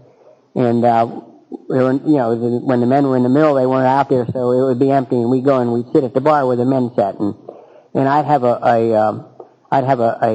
orange pop, and Denny would have a grape, and Dad would have a root beer, and there were 6 cents apiece. And there were days when we'd go there, and Dad'd say, I'm not very thirsty. Why don't you guys have it? I'll just take a drink of yours. And I know now that those were days he only had 12 cents. And then there were days when he'd say, Mom looked lonely when we left. Why don't we go back? She probably has some iced tea or some Kool-Aid or something. Let's go back and spend time with Mom. And that's when he didn't have 12 cents. And I opted to see poverty instead of a man who loved that much. Just loved with everything he had. And so I always opted to see those things. And that's what I'd done to God my Father. Everything He'd ever presented to me, self-will and selfishness and self-centeredness, had whooped it to a point that I destroyed it. I killed it. And I had to come to you to learn how to think differently. The third step is the way I did it. You continue to confront me and confront my old ideas. I'll give you one. There was I had an idea, really had an idea that once you found out what the problem was, that you had to immediately find the solution. And if you didn't, you'd have to drink. I really thought that Alcoholics Anonymous was about solving problems. My problems. Not your problems. The hell with your problems. My problems. And I'd start running around. I'd drive people crazy. I'd start running around. And, you go to old timers, they speak in parables. They never answer your question. It's the strangest thing. And I remember one time I went to this old timer, and there was a problem. I think it was August of 73. A terrible month, August.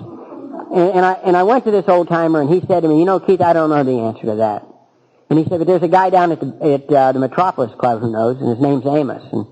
And so I went down in the Metropolis Club, and I asked for Amos. And Amos was out on the 12-step call. I said, well, I got to talk to him. I'm thinking, I got about 45 minutes to live. And, cause I got to, and he said, Amos will be back shortly because there's going to be a meeting. And so I waited, and Amos came in. He had a drunk with him, and so I ran up to him. I said, I got to talk to you. He said, well, son, he said, I'll talk to you right after the meeting. I said, I got to talk to you now. He said, look, sit next to me. He said, no one sitting next to me ever died.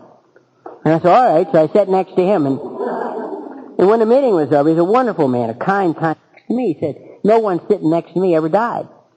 And I said, all right. So I sat next to him, and when the meeting was over, he's a wonderful man, a kind man, black man with his kind eyes. And I said to him, I told him what my problem was, and he said, I don't know the answer to that. And I said, oh no. And I said, I thought you could help me. He said, well, I don't know the answer to that. He said, but I have a suggestion. I said, well, anything. And he said, don't drink, even if your ass falls off. I remember driving home thinking, that's the most profound thing I ever heard in my life. And I came to understand something about Alcoholics Anonymous. It's not about solving problems. Alcoholics Anonymous is about finding solution. There's a solution for living. It doesn't matter what the problems are. The problems disappear because of the solution, not because we figure out the problem. And, unfortunately, I go to meetings in a lot of places. And what happens, somebody will say, anybody here have a problem? You ever hear those? Somebody says, my mother had a square nipple.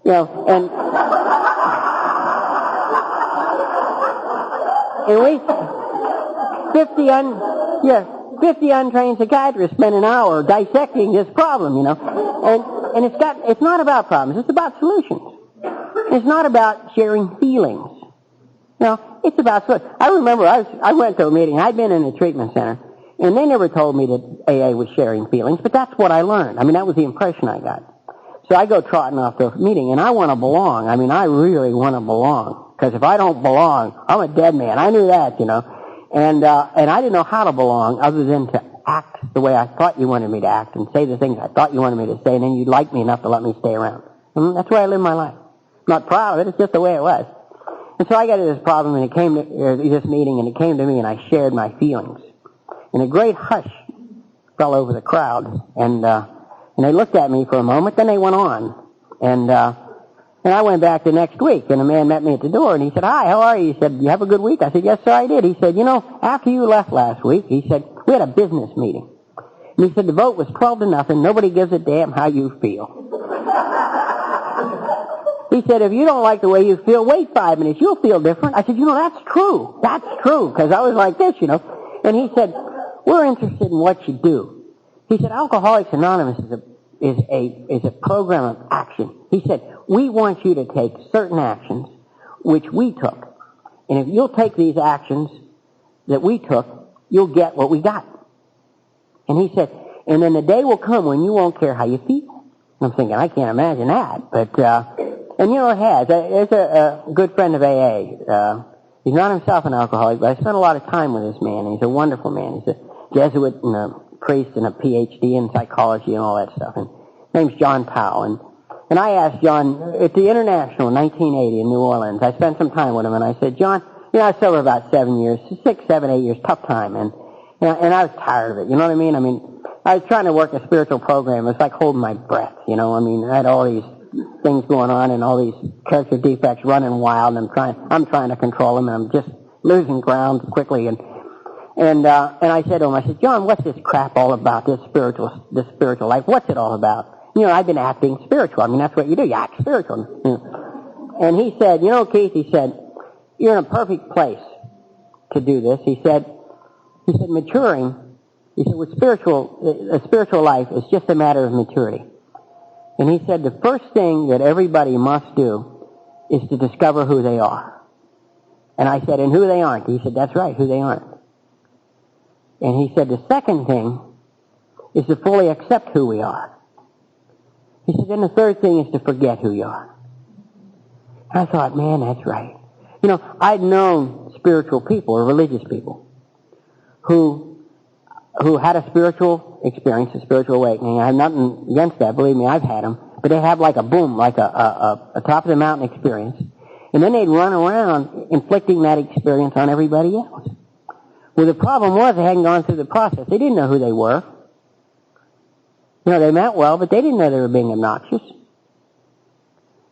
They hadn't accepted who they were, and they hadn't forgotten who they were. Self was stuck all over that.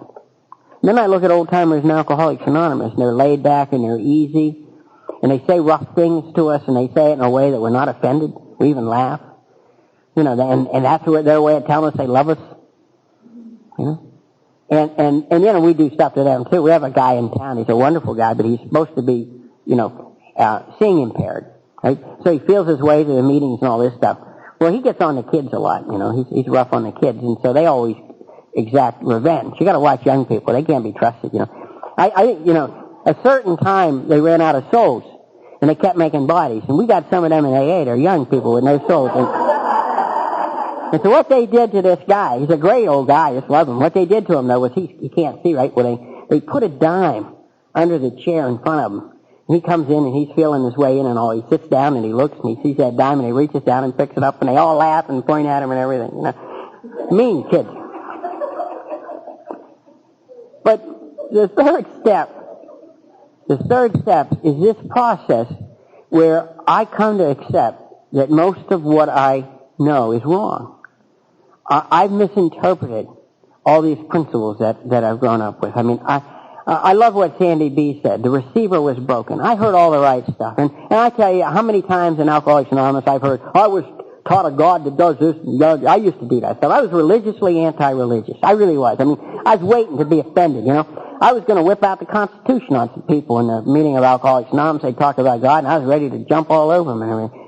Well, of course, the book says we don't apologize for God. Of course we don't apologize for God. It says that we're reborn, and we are reborn. And I think what that means is that my old ideas become changed. And the third step is simply the process where I begin to accept the fact that my old ideas are going to be changed, and that I come more and more to rely upon being a member of Alcoholics Anonymous, to rely upon this process where I put myself in a position to hear the antithesis to what I believe to be true. And I swear that all the things I swore I'd take to the grave with me, I no longer believe are true. And I can't remember when it changed. It just did. It changed because I was hanging on to it. That's why it changed. It changed because I defined it and said, this is where I stand. I tell you, the guys I sponsor who say, I'm not doing this, and they lay it all out, tell you all the stuff they're not going to do. I say, yeah, fine. You know, and then they go and do it.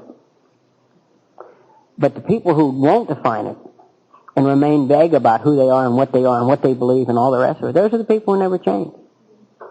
You know, I love a guy who fights me. Even if he's doing it inside, you can just see it. Who died made him king, you know.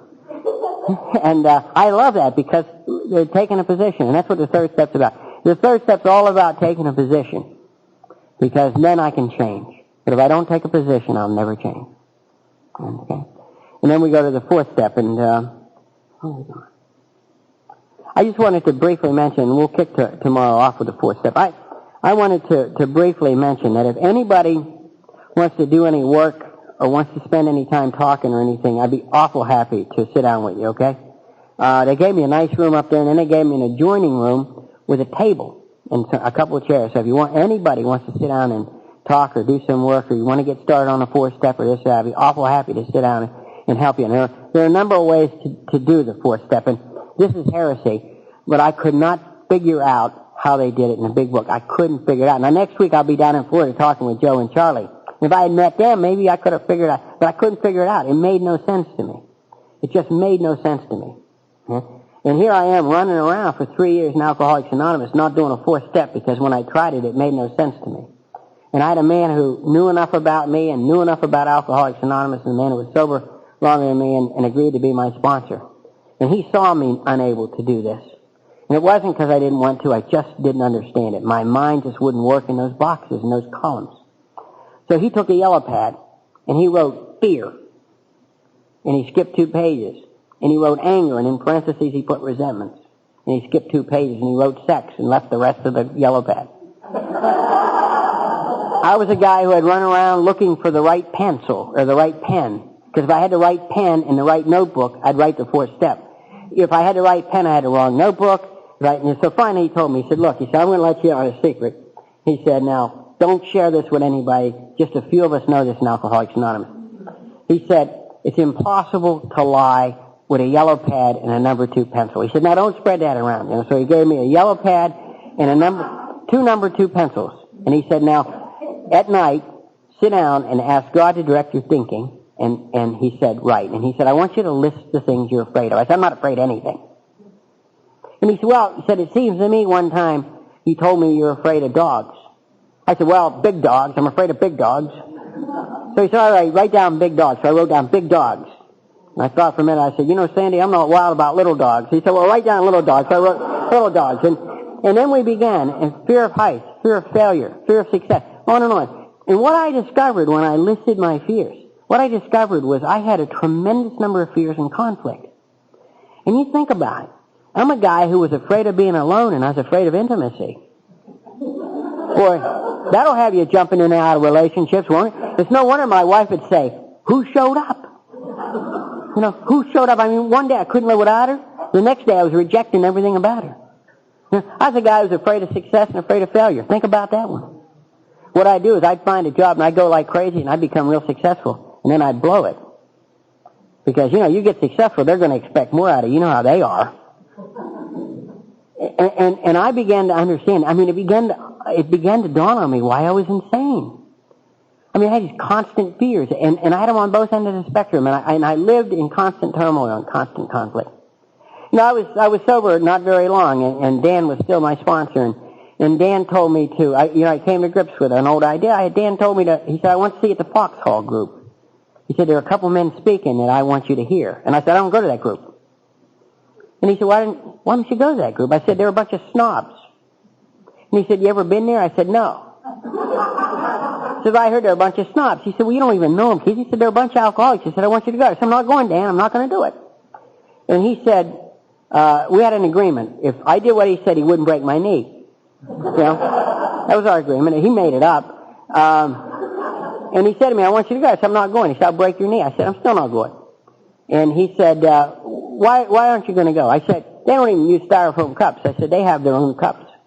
And he said, well, you know, they decided they didn't want a bunch of styrofoam. He said, what difference does it make you what? He said, they wash them, you don't wash them. And I said, yeah, I said, you know that they have a bunch of, you know, like, little finger food and stuffed mushroom caps and stuff. And he said, well, you know, Keith, he said, you know, it's a social event and a lot of people are retired and they enjoy that and they come there and he said, what do you care? He said, just be there. And so, I did what any normal alcoholic would do. I found the rattiest clothes I could wear, and I took my own styrofoam cup, and I went to the meeting, and I was going through the line, and there was a man there named Philip Harmon, and Philip Rowland, I'm sorry, and Philip was a professor of romantic poetry at Georgetown University. He was an odd duck. He had a handlebar mustache, and he had handlebar eyebrows. I never saw anything like him. And he was a long-time member of Alcoholics Anonymous, and later became a great friend of mine. And he was back there with all the finger food and stuff, and I got my styrofoam cup, and I got these really ratty clothes on. I mean, I never would have worn anything like this, you know. And I'm going through the line, and Roland said, how do you like our meeting? And I said, the Swedish meatballs suck. And my sponsor hit me in the back of the head. He said, get through the line. And so I was just a wreck, you know. I mean, I was just a wreck. I sat there, I couldn't think and everything else. And so he said, we got to talk. So after the meeting, we went out and we sat on the stone bench. I'll never forget it. And he said, what's the matter with you? And I started to cry, and I said, I hate these people. And he said, what do you mean you hate these people? He said, they're alcoholics. I said, they're rich people. I hate them. And then he asked me a very interesting question. He said, do you want to be poor the rest of your life? I said, of course I don't want to be poor the rest of my life. He said, you know, you will have to be if you don't change your old ideas. I said, what do you mean? He said, somewhere along the line, you got the impression that people who were successful or accumulated anything were bad. And I thought about it, and you know, my parents never said that. They never said that, but we really were poor. And the implication that poor people, the implication of poverty is you're somehow spiritually superior. You're better than them because they got what they got, ill-gotten gains, by stepping on your neck. Now, nobody said that to me. But that's what I grew up with. That's what I brought out of poverty. And Dan said, you've worked hard all your life. I said, I went to work when I was 12 years old. He said, why don't you have anything? I said, well, that woman divorced me. He said, no, it's not her. He said, she doesn't have anything either. And she does. She didn't get it from you. And he said, why is it that you would begin to accumulate something and then you would blow it on a stupid purchase or a dumb investment? And I knew why. I remember as a little kid, my father was invited to every Christmas It was the worst thing that happened to my dad all year. Every Christmas, the man who owned it, think about it. But they come and go, and I accept that. I accept that. But the fears that root me to my past, you know, the fears that dictate the terms of my life, the fears that are so subtle that it has me behaving in ways I don't even understand. For example, I used to get angry with my wife if she was sick. Now, that's crazy. I mean, I would get angry with her, and I would be cross with her if she was sick. And suddenly, when I'm doing my inventory, I came to realize that I was afraid of losing people. I was always afraid of losing people. I was afraid of being broke.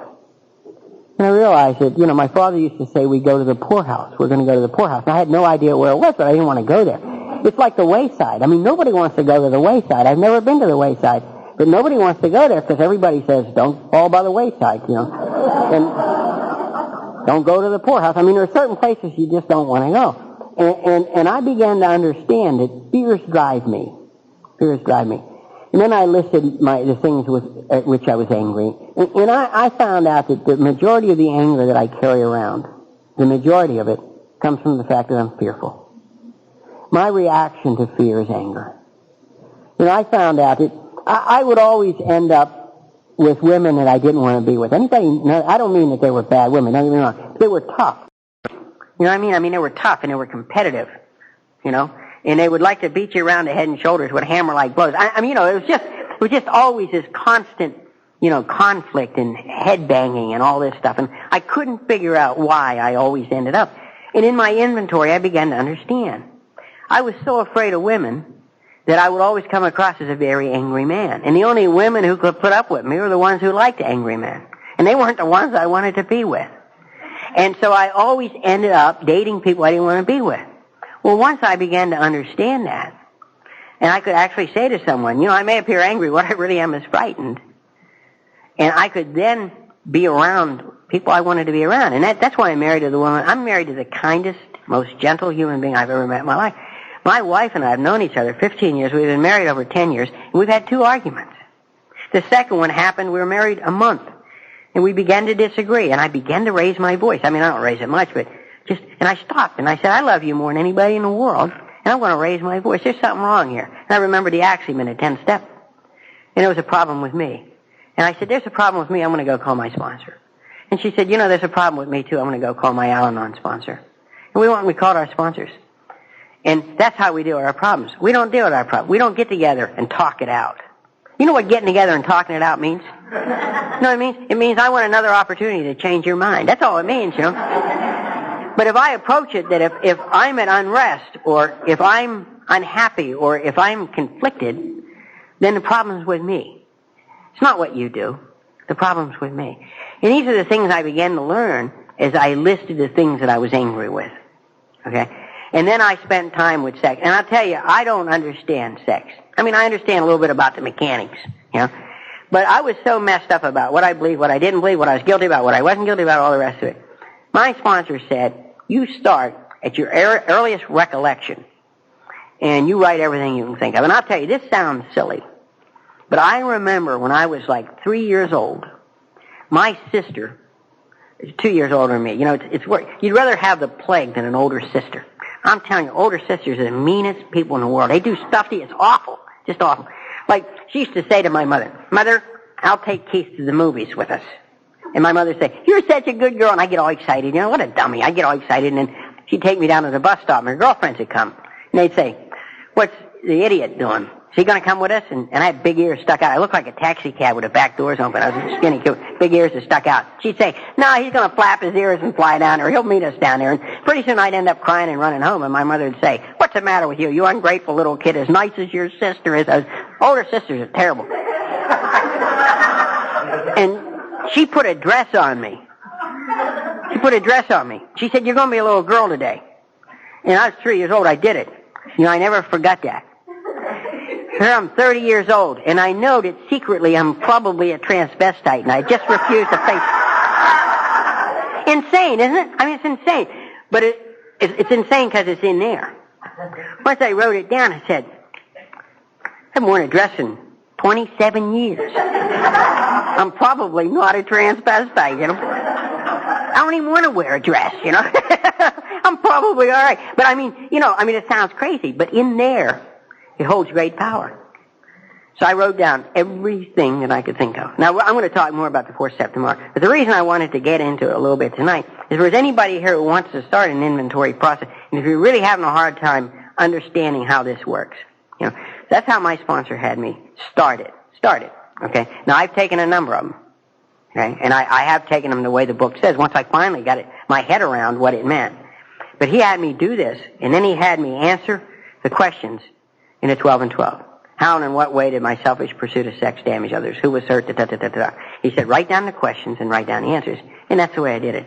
And it served me very well until, it kept me sober long enough to do it the way it said it in the fourth step. So I just wanted to sort of throw that out as a suggestion. Are there any thoughts or questions or anything? I'm doing all the talking and you guys are doing all the listening. Any questions about any of this? Comments?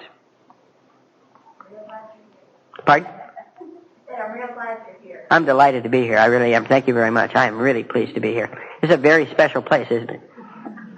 Any place that a couple of alcoholics get together is special. My brother, Dub Denny, made an interesting observation. He said to me one time, he said, I had asked him some years ago to come to play my member guest golf tournament while I was living in Fayetteville. And he had just begun playing golf, and he said, okay, he'd come, and he came, and we're best buddies. I just can't tell you. I mean, we're so close.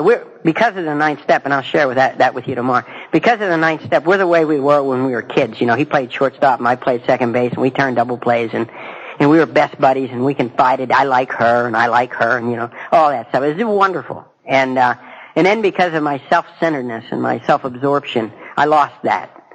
And as a result of the ninth step, eighth and ninth step, I got it back. And he and I are just dear friends, just dear friends. And he gave me an insight. He had come down to play my member guest, and he came a week early, and it was an AA golf tournament over in Pinehurst. And so I said, would you like to play? He said, yeah. And he had individually met friends of mine in AA, but he had never met a group of you together. And so we went over and we played the golf tournament, and it was a 2-day tournament, and then we practiced all week, and then we played my tournament. No, I called him up the next year. I said, can you come for the member guest? He said, I'd love to. He said, the AA tournament too? And I said, well, I don't know if there's one or not. I'll check. He said, that's the best time I ever had. And I said, really? And he said, you don't know what you have. He said, we met two guys on the first tee. And he said, you'd never met them before. He said, by the fourth hole, you're cursing each other. He said, you assume a love and a friendship that I don't presume with people I've known for 20 years. He said, alcoholics are special people. He said, members of Alcoholics Anonymous have capacities that nobody else has. And it's true. It's true. I can know you 5 minutes and I can know everything I need to know about you. And I not only know, I care about you. And I know, even more important than me caring about you is I know you care about me. Yeah, thanks a lot. Good morning. Good morning. Everybody have a good night? Well, I slept like a rock. I'd like to moan and whine this morning, but I just can't. I just slept really well. I heard our hostess was whining to Brother Andre this morning about something. I don't know what it was. She's making bad signs at me. I don't think that's very spiritual, but... In a murder trial, the defense attorney was cross-examining a pathologist. Here's what happened. Attorney, before you signed his death certificate, had you taken the pulse? Coroner, no. Attorney, did you listen to the heart? Coroner, no.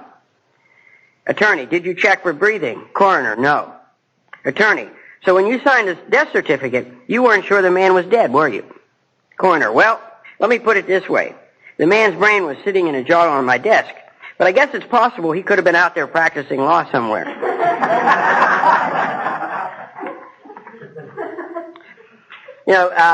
We were talking about, that's for Ray O'Kay, if anybody runs into him. We're out there practicing. We're out there, or last night we were talking about the fourth step when we broke up, and I'd like to get back to that a little bit if I could. And I had said that there's basically a simple way that my sponsor led me into this, and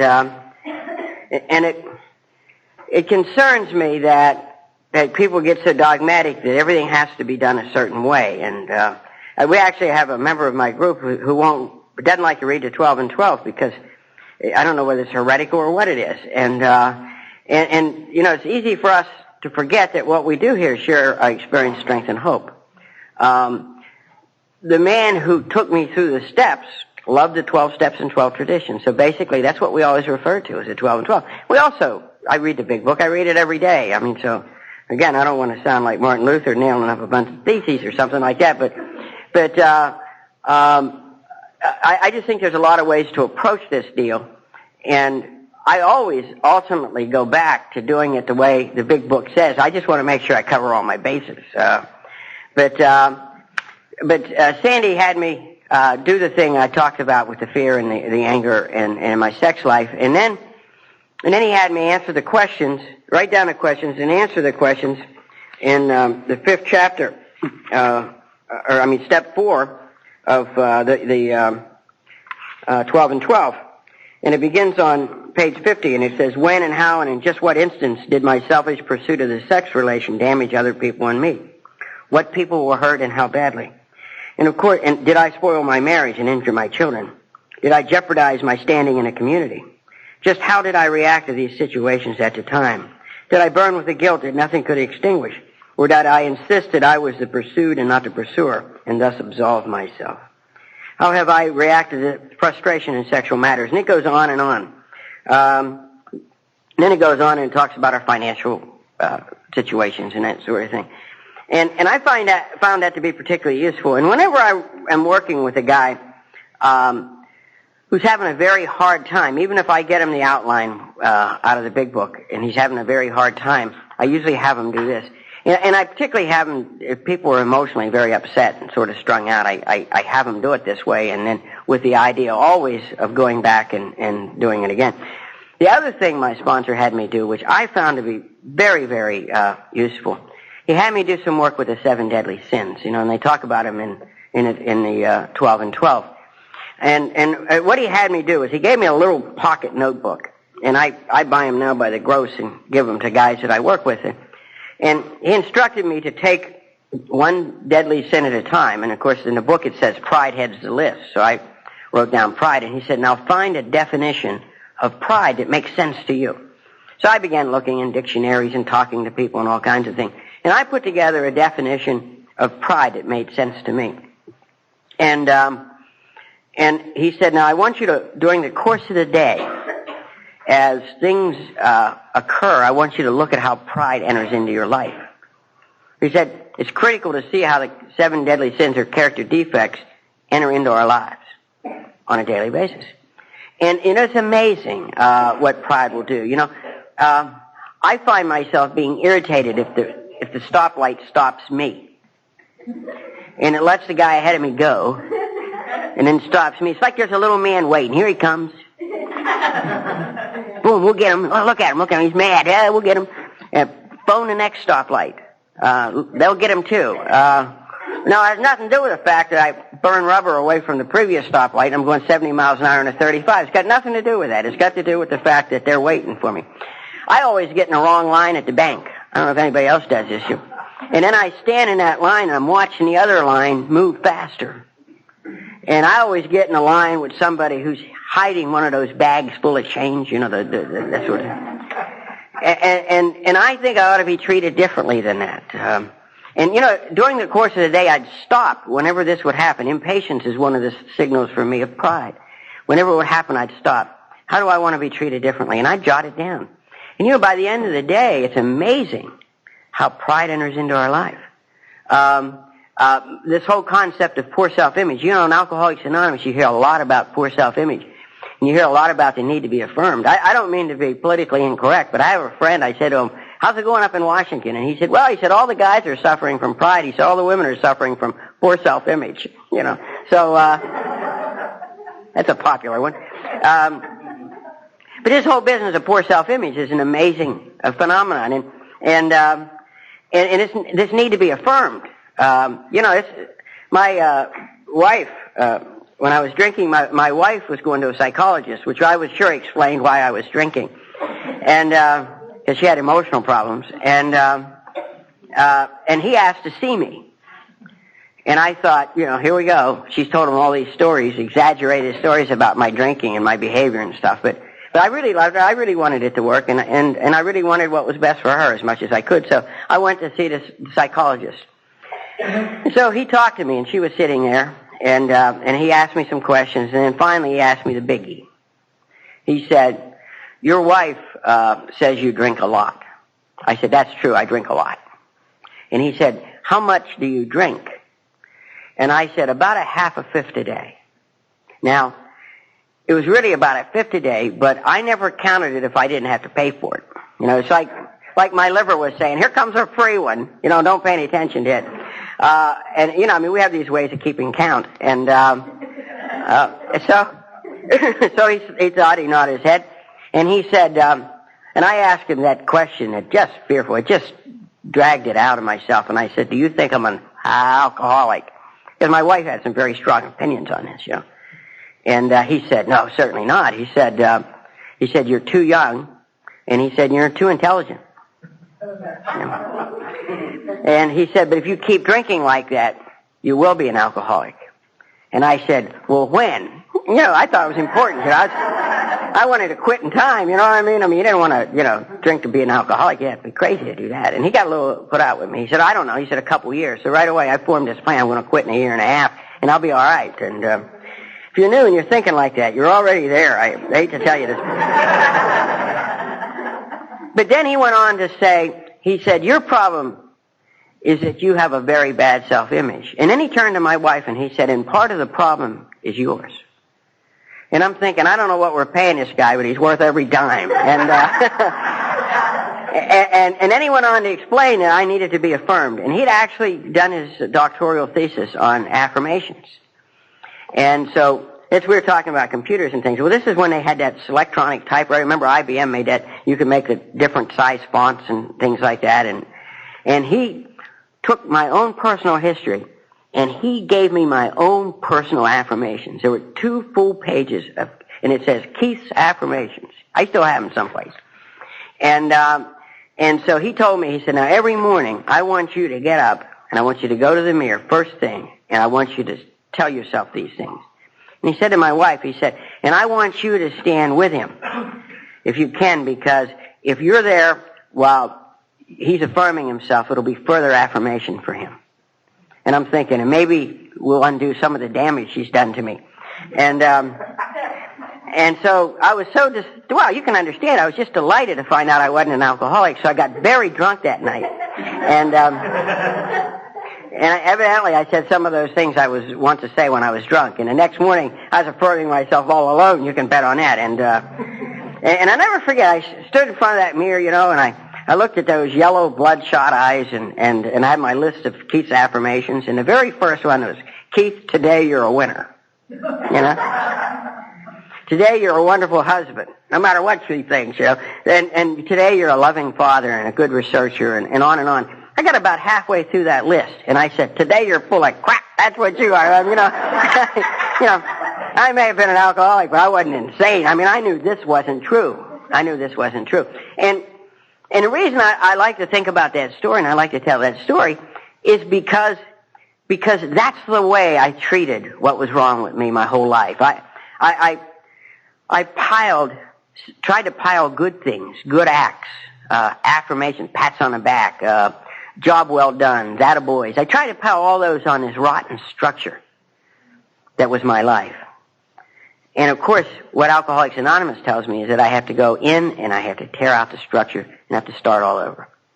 And it really cautions me, in the big book it says, "Is the foundation firm? Have you put too much sand in the mortar?" And on and on. They ask very, very, very important questions. So I can't be fixed from the top down. I have to be repaired from the bottom up. And that's the 4th step of Alcoholics Anonymous. And that's why it's critical to have turned your will and life over to the care of God before this process begins. Because once I made that decision, my will and my life is no longer my business. I call my sponsor up and be whining about something. He'd say, "Well, that's none of your business. It's God's business. You made a decision to turn your will and life over to the care of God, and you stay out of it. You're the guy who screwed it up in the first place." And he said, what if I gave you a car? I said, that'd be a good idea. He said, no. He said, this is hypothetical. What if I gave you a car, and then every couple of months I called you up and said, have you had it tuned up? Have you changed the oil? You know, do you rotate the tires? He said, you'd say to me, look, you give me the car or you didn't. If you want it, come and take it back. And he said, so don't question these things. Just do the work. Just do the work. And he said, disassociate yourself from how you feel about it. Just do the work. Critically important information for me. And so I began to tear it out. Bill Wilson's concept, what a brilliant man. His concept of character defects are interesting. They aren't what happened to me. You know, they aren't the fact that mother had a square nipple or I was put on a potty chair backwards and I've been confused ever since. I didn't know which end was up or anything like that. His concept was, what's wrong with me is that my normal instincts, normal God-given instincts have become warped. That's an ugly word, warped, but it's his word. And that as a result of that, my behavior is abnormal. I want more of everything than is due me. That I become selfish and self-centered. I asked my sponsor one time, somebody accused me, it's hard to believe, but somebody accused me of being self-centered. And I was really insulted. And so I went to my sponsor, and I said, tell me about this self-centeredness stuff. And he said, well, he said, supposing that we could unscrew the top of your head. And he said, in your brain were a bunch of little index cards. And every question you would ever ask is on those index cards. He said the question we'd run into most often is, hey, how about me? Does anybody know I'm here? You know, I like in a line this morning, I'm looking to see that there's enough bacon for me to, when I get there. You know, there's more bacon there than we can all eat, but I got to make sure that there's enough there for me. Hey, how about me? Has anybody got mine? You know, and I said to my sponsor, I said, well, that's because I'm from a big family. He said, no, it's because you're self-centered. It can't be that simple. It's got to be something deep and Freudian. And so that's what I had to do. When I'm doing a fourth step, I had to see how my normal instincts for sex, society, and security overran themselves, and how I always needed more than everybody else. I give an example. One of the problems with the people I've worked for over the years, I've worked for men and women over the years who meant well. The problem was they never understood their job description. You know, they thought their job was to supervise me or to tell me what to do. They didn't know their job was to affirm me and make me feel good about myself. You know, I mean, I had a drill sergeant in the Marine Corps, or a platoon sergeant in the Marine Corps, who really thought his job was to tell me where to go and what to do. He didn't know his job was to make Keithy feel good about himself and to affirm me. And so I'd always end up angry with authority because authority never understood what their responsibility was to me. I could never get enough of it. We won the baseball championship, and I could feel good for 5 minutes. Then I'd have to begin looking for the next stroke or the next pat on the back or any of the rest of it. And in a way, Alcoholics Anonymous, it was perfect for a place like me, because in the beginning they'd pat me on the back and say, oh, you brushed your teeth today? You're doing very well.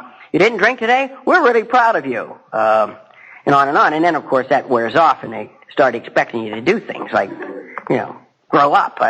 Stuff like that. It's really none of their business. But I think it's important for us to remember that what's critical to this whole process is that we dig out that stuff. We see the areas of our lives that are abnormal, particularly the areas where I'm making demands on people, places, and things that I have absolutely no right to demand.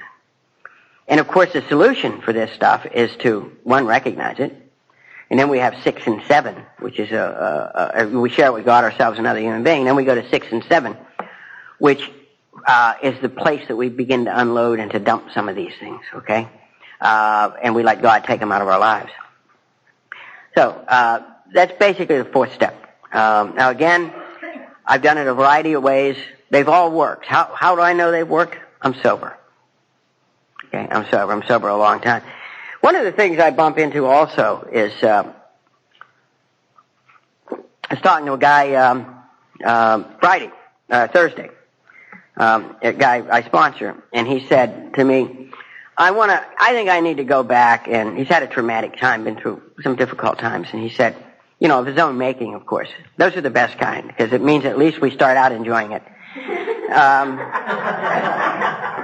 And if somebody else is making, we may hate it all the way through. But boy, if it's our making, well, at least I was in love for 3 days.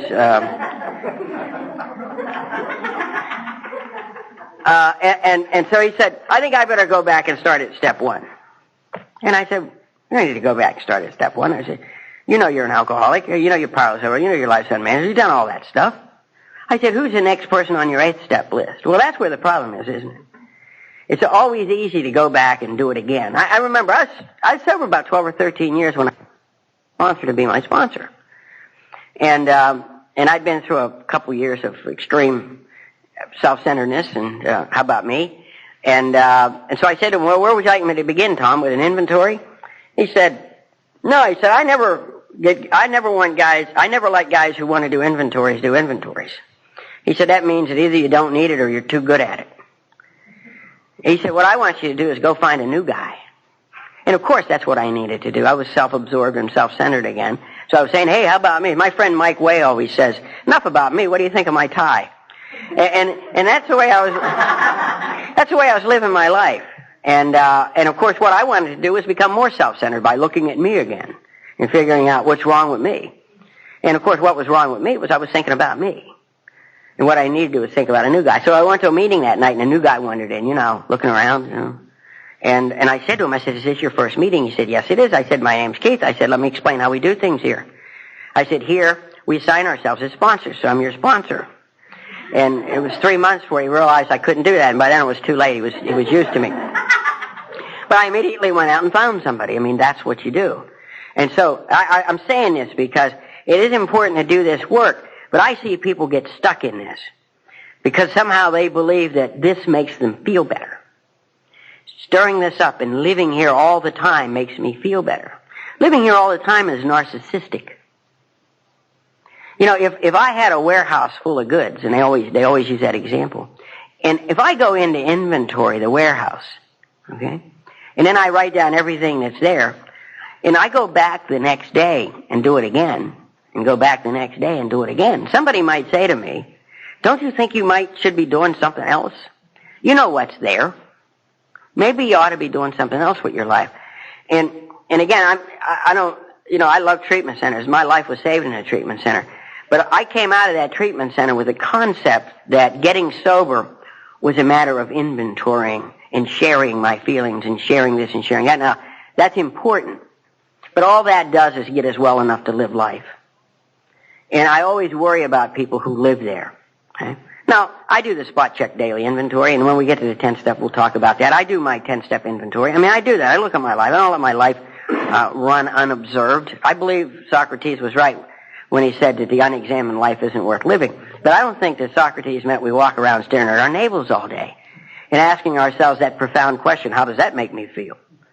How I feel is none of my business. My will and life's been turned over to the care of God. So I want to say this because this isn't the biggest deal in the world. The 4th step is not the biggest deal in the world. It's simply doing what I know. It's not doing what I don't know. And this thought of, if I don't do it exactly right, a big hand will come down and put a drink in my mouth. I've seen people get drunk, and the book says we get drunk if we don't do the step. It doesn't say we get drunk if we don't do it perfectly the first time. So I think there's too much emphasis put on this in a lot of people's lives because it's fearful. And, that just do it. Just do it. And one way to do it is to set a date to do the 5th step. We don't like to fail, so we'll be ready. We'll be ready. We'll do as well as we can do. And the 5th step, of course, is I think one of the reasons that 4 is fearful is because the 5th step is there. And the 5th step is admitted to God, to ourselves, and another human being, the exact nature of our wrong. Now, I'm going to tell you what happened to me. I had taken a 5th step, or a couple 5th steps, I guess, and 4th and 5th steps, and then I sort of took the 4th step. Somewhere along the line, you take the 4th step. Clarence Snyder used to say, you take the first 9 steps one time. Well, everybody used to freak out, And he said, but, he'd smile and say, you take at them for years. And I think that's true. I think we take at the inventory steps for years. And then one day, they're done. One day, it happens. And I took the 4th and 5th step. Now, I've done inventory work ever since. at least twice a year, my friend Mike W. and I, we've done this for 25 years, we do our semi-annual house cleaning. We both get our yellow pads and we write and we get together and we talk. And we keep each other current, but we do that. And so I do that, but the fourth and fifth step that was the one I took, and I took my fifth step. My sponsor wouldn't let me take it with him. And I said, why? And he said, I'll tell you later. And the reason was that he knew that what he thought of me was too important to me. I really wanted to please him. I've always wanted to please those in authority. And I really wanted to please him. And he was afraid I would be less than forthright with him. And it would be a lot easier for me to be honest, truly honest with somebody else. And so he arranged for me to take it with a man named Ed C. And I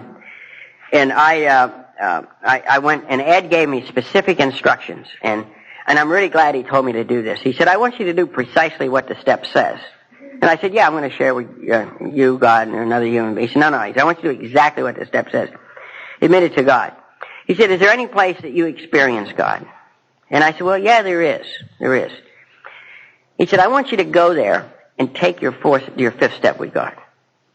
I thought he was out of his mind, you know. But I went back to that chapel that I had begged God to save my little girl's life in. And I sat down with my fifth step, and I told God exactly who I was.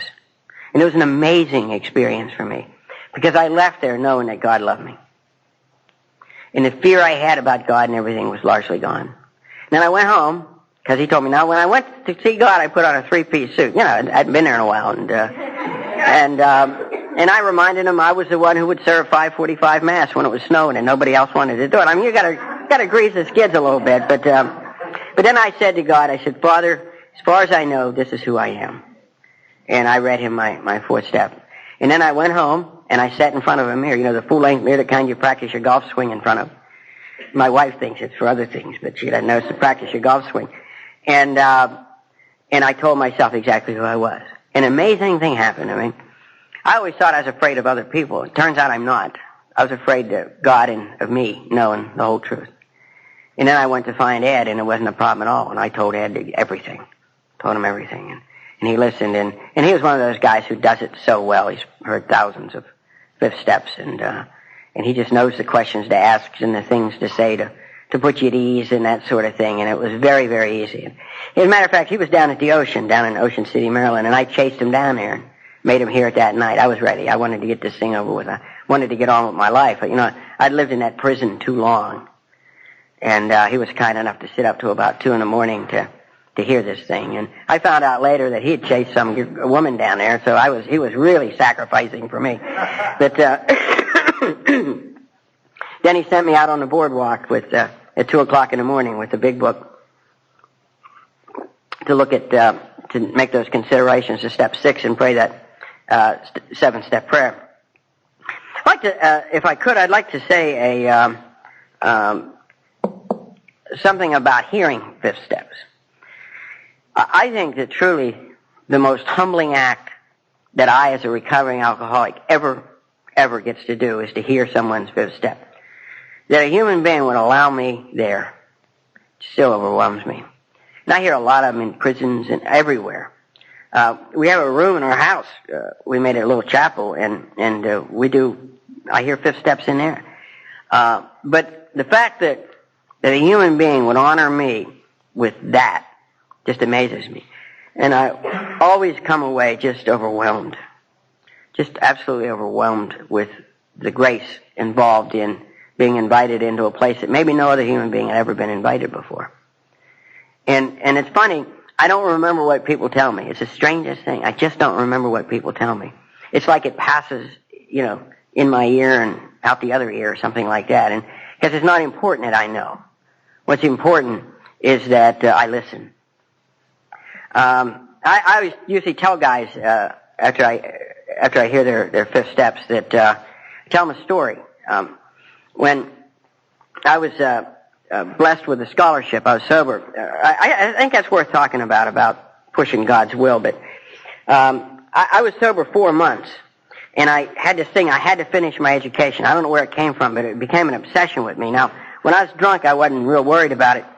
But now that I'm sober 4 months, so I went and signed up for 3 courses. Now, I didn't have any money, so I wrote the university I worked for a bad check and signed up for 3 courses. And I knew that they would forgive me and we'd get it straightened out somehow. And it was 2 philosophy courses and a theology course, and they were my majors. And so I went home and I bought the books and I went home and I opened the book and I began to read. And I don't know if anybody had this experience, but I knew all the words but no thoughts. And I'd read a page and I'd say, what did that page say? All I can remember is it said page 1. That's all I can remember. And I couldn't remember a thought on the page, and I panicked and I called my sponsor. And he said, you did what? He said, you get your ass over. That was always how we began our discussions. So I went over and he said, look, he said, you're not ready to go to school. He said, you have to talk to me about these things. He said, your brain is all messed up. It was just, it was like about a month before this, I called him one morning. I was on my way to work. And I couldn't remember where I worked. True story. I could not remember. I'm in a car. I'm dressed up. And this is true story. I couldn't remember where I worked. And he had given me a card, and had taped a dime on it. And he said, if you're ever in trouble, call me. He used to tell me often, second most important thing in my life is your sobriety. He said, it's second only to mine. And so I called him. And I didn't want him to think that he's sponsoring a guy who couldn't remember where he worked. Because I secretly believed that my real problem was I was insane. And, that was a secret. And that I drank because I was insane. I really believed that. So I called him and I said, good morning, Dan. How are you? He said, I'm fine. How are you? I said, fine. I just wondered how you were. And he said, what's all that noise? And I said, I'm calling you from a phone booth. And he said, your car break down? I said, no, car's fine. I was just wondering how you are. And finally he said, what's the problem, buddy? And I said, well, it's not much of a problem, Dan. I just can't seem to remember where I work. And he always said the same thing. He said, oh, you can't remember where you work. And I said, a lot of us have had that problem. I've never met anybody else who had that problem. But he said, and he talked to me about, the book says that to pour alcohol in our brain is a very unnatural thing. And we went through all that routine and everything. And then like a month and a half later, I'm signing up for 2 philosophy courses and a theology course, And he reminded me, last month you didn't know where you worked, kid. I keep bringing that stuff up, He's like you can't make a mistake. And, but he told me that day, I called him, he said, can I make a suggestion? I said, anything. I'm honest, willing, and open-minded. After you made a fool of yourself, you get that way. And he said, if you ever have this problem again, he said, I'd like to suggest that you try to remember to look at the front bumper of your car. He said, you have a parking permit for the university. And I remember thinking, where do these people learn these things? They make life look so easy. How do they do this? And, but at any rate, so he reminded me that, a month or so before that, I couldn't remember where I worked and why was I signing up for courses and why did I write a bad check to the university for whom I work and everything. He said something to me that's critically important. He said, God gives you everything you need when you need it. And he said, don't push it. He said, every mistake you make will be because you push it. So I had to go back. I had to go to the registrar, apologize for the bad check. It hadn't bounced back yet, so she stopped it so that they didn't charge me money. And they were very good to me and everything. And I dropped it. And he said, keep the books. And I said, why? He said, just keep the books. He said, you ought to have a reminder on your bookshelf of what happens when you do it your way. And so I did that. Well, 1 year later, I had to go see the chairman of the department. And whenever the chairman of the department wants to see us for one thing, it's to fire you. We know that. Because people in authority don't want to talk to you unless it's to fire you or to torment you. And he didn't understand his job was to affirm me. And they always want to see you Monday morning, and they tell you Friday afternoon. So you get the whole weekend to think about it. So Monday morning I go and I'm a wreck. And and he said to me, he said, Keith, he said, we're so proud of what you've done this last year and a half. And he said, I can't give you a raise. I can't, because there was a wage and price freeze in effect then. And he said, but I can give you this. And he gave me a letter. It was a full scholarship. As long as I wanted to go to school, I could go to medical school, could have done anything I wanted to do, fully paid. And all I had to do was continue to work for him. He said, because we'd do anything to keep you here. I was just amazed. And I went down to my office, and my boss was there. He was a professor there and a Jesuit priest, a research geneticist, a wonderful man, brilliant man. And he said, did Paul give you the letter? I said, yeah. I said, I'm overwhelmed. And he said, well, he said, they give me credits for books every year. And he said, a book lasts me 15 years. He said, so I've got all these credits. So he said, here. And the only books I paid for to get my education were the books I paid for when I did it out of self-will. I never bought another book at that bookstore. They were all free. And I went in the office and sat down, and so I wouldn't fall down. And I got a call from a woman who was at the Veterans Administration's office at the university. And she said, you were a veteran, weren't you? And I said, yes, I was. And she said, well, you have education benefits. I said, they've lapsed. I said, they ran out. And she said, well, today the president's signing a bill to extend the benefits for you Vietnam-era veterans. She said, so I figured it out, and if you can carry 12 hours a semester, you can make $300 a month. And I was $150 a month in the hole. And I just was overwhelmed. All that within an hour. First hour of getting to work. And I called my sponsor and said, we better have lunch. And I discovered that it's a lot harder to accept what God delivers to me than I thought it was. I always thought I wanted good stuff, and I discovered just how very difficult it is to get good stuff. And how left to my own devices, I'll ruin good stuff. Because on some level, I'm not yet ready, or I'm not supposed to get good stuff. So I really like to remember that, okay? I really like to remember that when I'm talking about the fifth step. That pushing God's will has always been a problem for me. And that's all part of the amends process.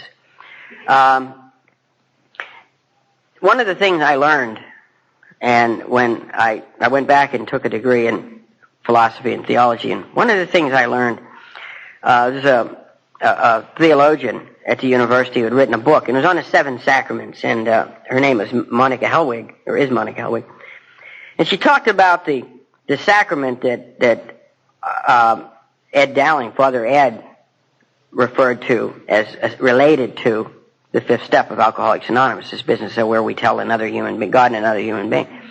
And it talked about how at one time the business of being excommunicated from the community was a big deal. I mean, there was a time when people never went more than 10 or 20 miles from their home, and they absolutely needed to rely on one another. It was imperative that they rely on one another. And so to be excommunicated was to die. No one would speak to you. No one would give you anything to eat. No one would feed you. No one would take you in. And you just die. So being part of the community, being part of the world was very, very important. And then pretty soon a guy comes by on a horse, and he says, we're going to go fight something called the Crusades. And all the young men got sharp sticks or whatever they did, and they got behind a guy on a horse, and they go off. And they spent 20 years doing things they never could have believed they could ever do. Just horrible things. And just doing the next thing like I did as an alcoholic. They ended up doing horrible things, and murder and plunder and rape and pillage and things like that. And then 20 years later they go back home, and the town turns out, and their boys are home, and they're cheering them and telling them how wonderful they are and everything. But they know they know the real story. They know who they really are. And so they go to the priest and confess, and the priest tells them they're forgiven. And they say, but we don't feel forgiven. We feel outside of the community. If they knew. And of course God's forgiven them. Of course God's always faithful to forgive if we ask Him. But they felt foreign. And so the priest said, well, ask the community for their forgiveness. So they would put on sackcloth, which was the international sign of mourning, and they would put ashes on their head, and they would kneel outside the cathedral on Sunday when people were going into Mass, and they would say, please pray for us. And I think that the people probably got tired of tripping over them. And they said, look, stop this. We'd have done the same thing if we'd have been in the same situation. We're human beings just like you. We've never been tried that way. That's the only reason we haven't done those things. And I tell the guys that I hear their fifth step, I tell them that story. I like to hug them and welcome them back into the community of man. Because I'd have done what you did if I'd have been in the same situation. And that to me is a crowning moment of those 3 or 4 or 5 hours or whatever it is. The crowning glory. That I have the opportunity to invite someone who felt as alienated and as outside of life as I had been back. With all the, as the military used to say, all the rights thereunto pertaining. And that's what we have. We have full rights as human beings. We come back. And that's the magic of the fifth step. And everybody remembers the great promises of the fifth step, of course.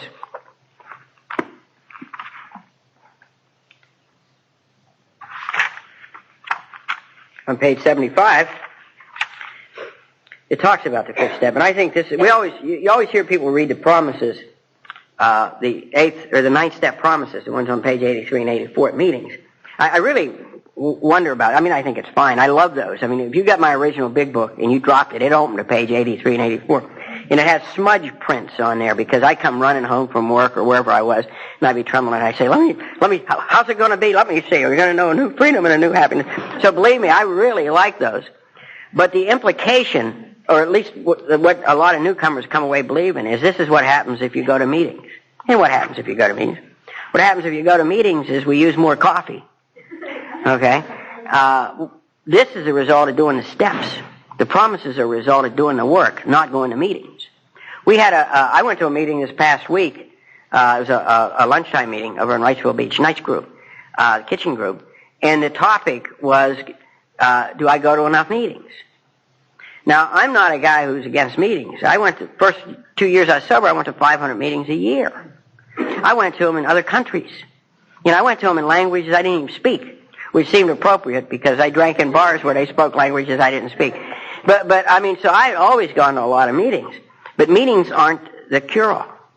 Meetings is that's just one, it's an important part, but it's just one part of the program of recovery. It's working the steps. It's doing these things that change me. Painful as they may appear to be. Okay? And so I concern that we stress those promises so much without explaining that they begin to happen when we begin to get right with the world. Okay? But I like these promises. We pocket our pride and go to it, illuminating every twist of character, every dark cranny of the past. Once we have taken this step, withholding nothing, we are delighted. We can look the world in the eye. We can be alone at perfect peace and ease. Our fears fall from us. We begin to feel the nearness of our Creator. We may have had certain spiritual beliefs. Now we begin to have a spiritual experience. The feeling that the drink problem has disappeared will often come strongly. We feel we're on a broad highway, walking hand in hand with the Spirit of the universe. Boy, if that isn't something for a guy who was so isolated that he didn't even believe he was around. What an amazing twist of events. And I remember that sense. And people always talk about what they feel or don't feel or this or that, relief or whatever it was. It's amazing to me. What I felt was nothing. And it had been a long time since I felt nothing. I felt empty and at peace. It had been a long time since I felt empty and at peace. But most of all, and it just amazes me to this day, most of all, I felt as though I belonged. I felt as though I was a real, honest-to-goodness human being, doing the best he could do with what he had. And that to me is the freedom. I'm going to briefly run through what it says in the book here, okay, and then go back and talk at some length about 6 and 7. It says, returning home, we find a place where we can be quiet for an hour, carefully reviewing what we have done. We thank God from the bottom of our heart that we know Him better. Taking this book down from our shelf, we turn to the page which contains the 12 steps. Carefully reading the first 5 proposals, we ask if we have omitted anything. I always ask at the end of the 5th step, is there anything that you haven't told me that you think about? Well, and it's always something that's minor. Like when I was 3 years old, my sister put a dress on me. And since then, I'm afraid that I am destined to dance someplace in a dress. And but it's not a big thing. I hardly think about it at all. Something like that, And I have to tell you this. This isn't very delicate, and I apologize beforehand. But I sponsored a guy one time who couldn't talk. Now, he had the capacity to talk. He just couldn't make words come out.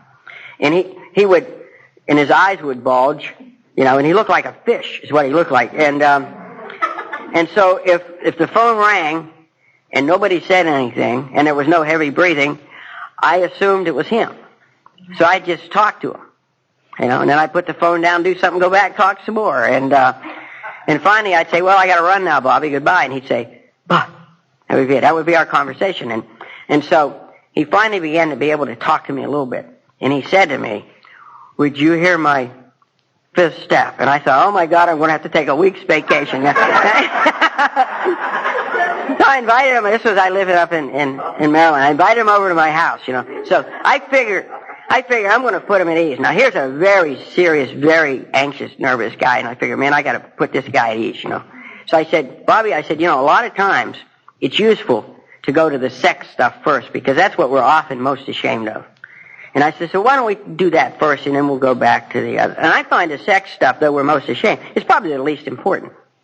It's harder to uncover the selfishness, self-centeredness in other areas of our lives. I said, so let's get to that. I said, so why don't we start off with a part about the goat and the midget? I'm trying to be funny. And he looked at me and he said, how'd you know about the goat and the midget? And I thought, oh my God, I just put my head in my hands and I looked at him. He had a big smile on his face. He said, I got you.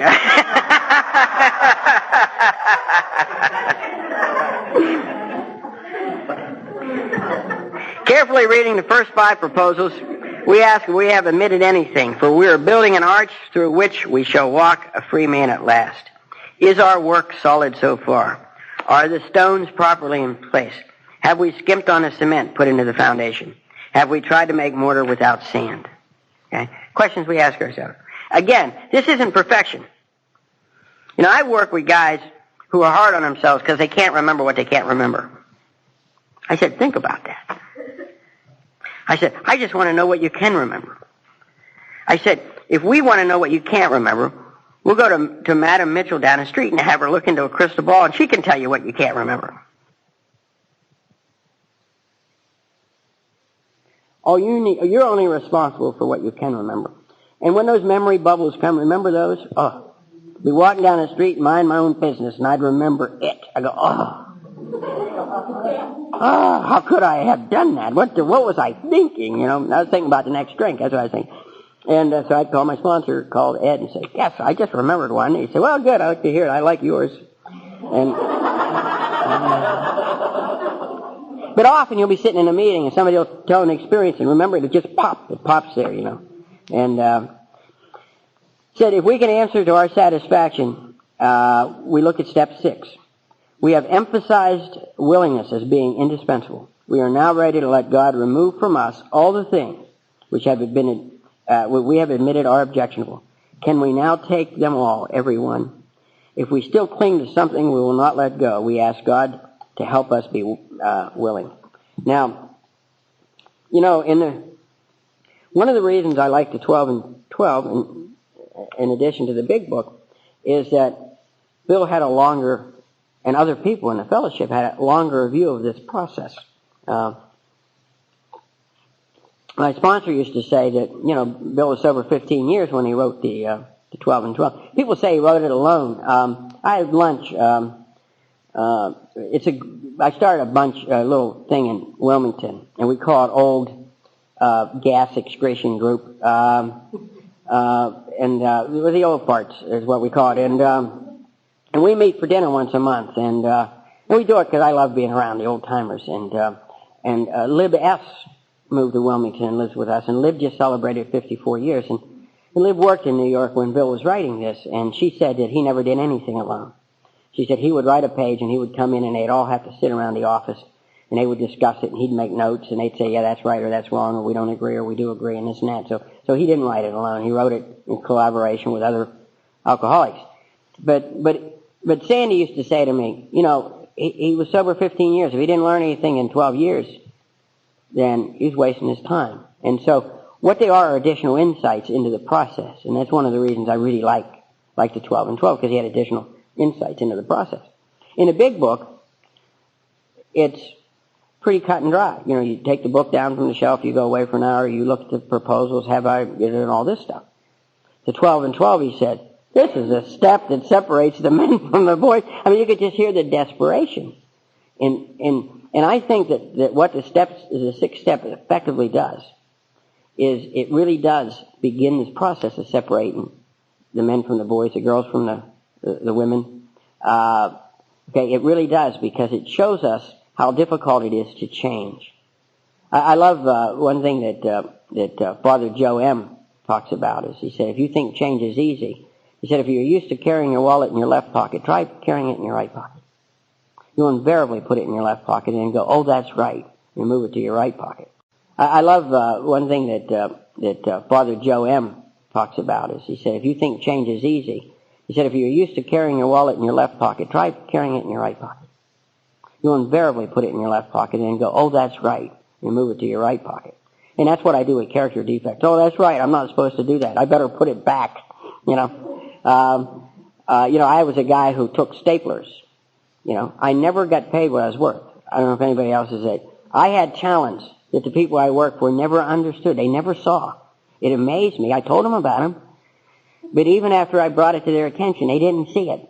So I did what any normal person would do. I stole from them. And my favorite thing was staplers. Now, if you work a lot, you might wear out one stapler in a lifetime. I've got 10 staplers. 9 of them never used. And I'd take a stapler. That would show them. And then, and I was sober, and I'm packing up my desk at the place where they gave me an education. They put up with my drunkenness. They put up with my early sobriety. And I find myself taking their stapler. And I said, oh, that's right. I don't take staplers anymore. And I had to take it out and put it back. Now, it would have been a lot easier if it never occurred to me to take the stapler. But I wasn't yet there. See? And that's what the 6th step is. 6th step is a process where I do it the old way and then stop myself and say, I don't do it that way anymore. They don't owe me. I owe them. I owe them a debt of gratitude I could never pay. I love what they did for me. I didn't know, but the chairman of my department at that time was sober 10 years. I never knew. He went to meetings someplace out in Virginia. I never saw him. I never knew that stuff. He never told me. And I never thought to ask. 2 or 3 other members of the were alcoholics. I was sober 3 months. I think this is worth saying too. I was sober 3 months, and I began to wonder. 3 months is a dangerous time. We didn't have chips where I got sober. They were invented. They really started in North Carolina, but they didn't have them in the Washington D.C. area, so I didn't have a red chip. But I love the idea of the red chip being dangerous, because at 3 months I began to reconsider my position. I began to say things like, well, maybe I'm really not an alcoholic. They're just a bunch of unprofessionals. I'm running around in a white coat, right? Not the kind that wraps around. This is the kind that, had my name and everything on them. And so I'm thinking, I'm getting pretty cool again and pretty smart. And I'm thinking maybe I was a bit precipitous with this lifetime business. And so there was a psychiatrist there. I said, well, I'm going to go check it out with Bill. Now, Bill had a free clinic down on the Eastern Shore of Maryland, and I would go with him to do genetic testing. That's what I did in those days.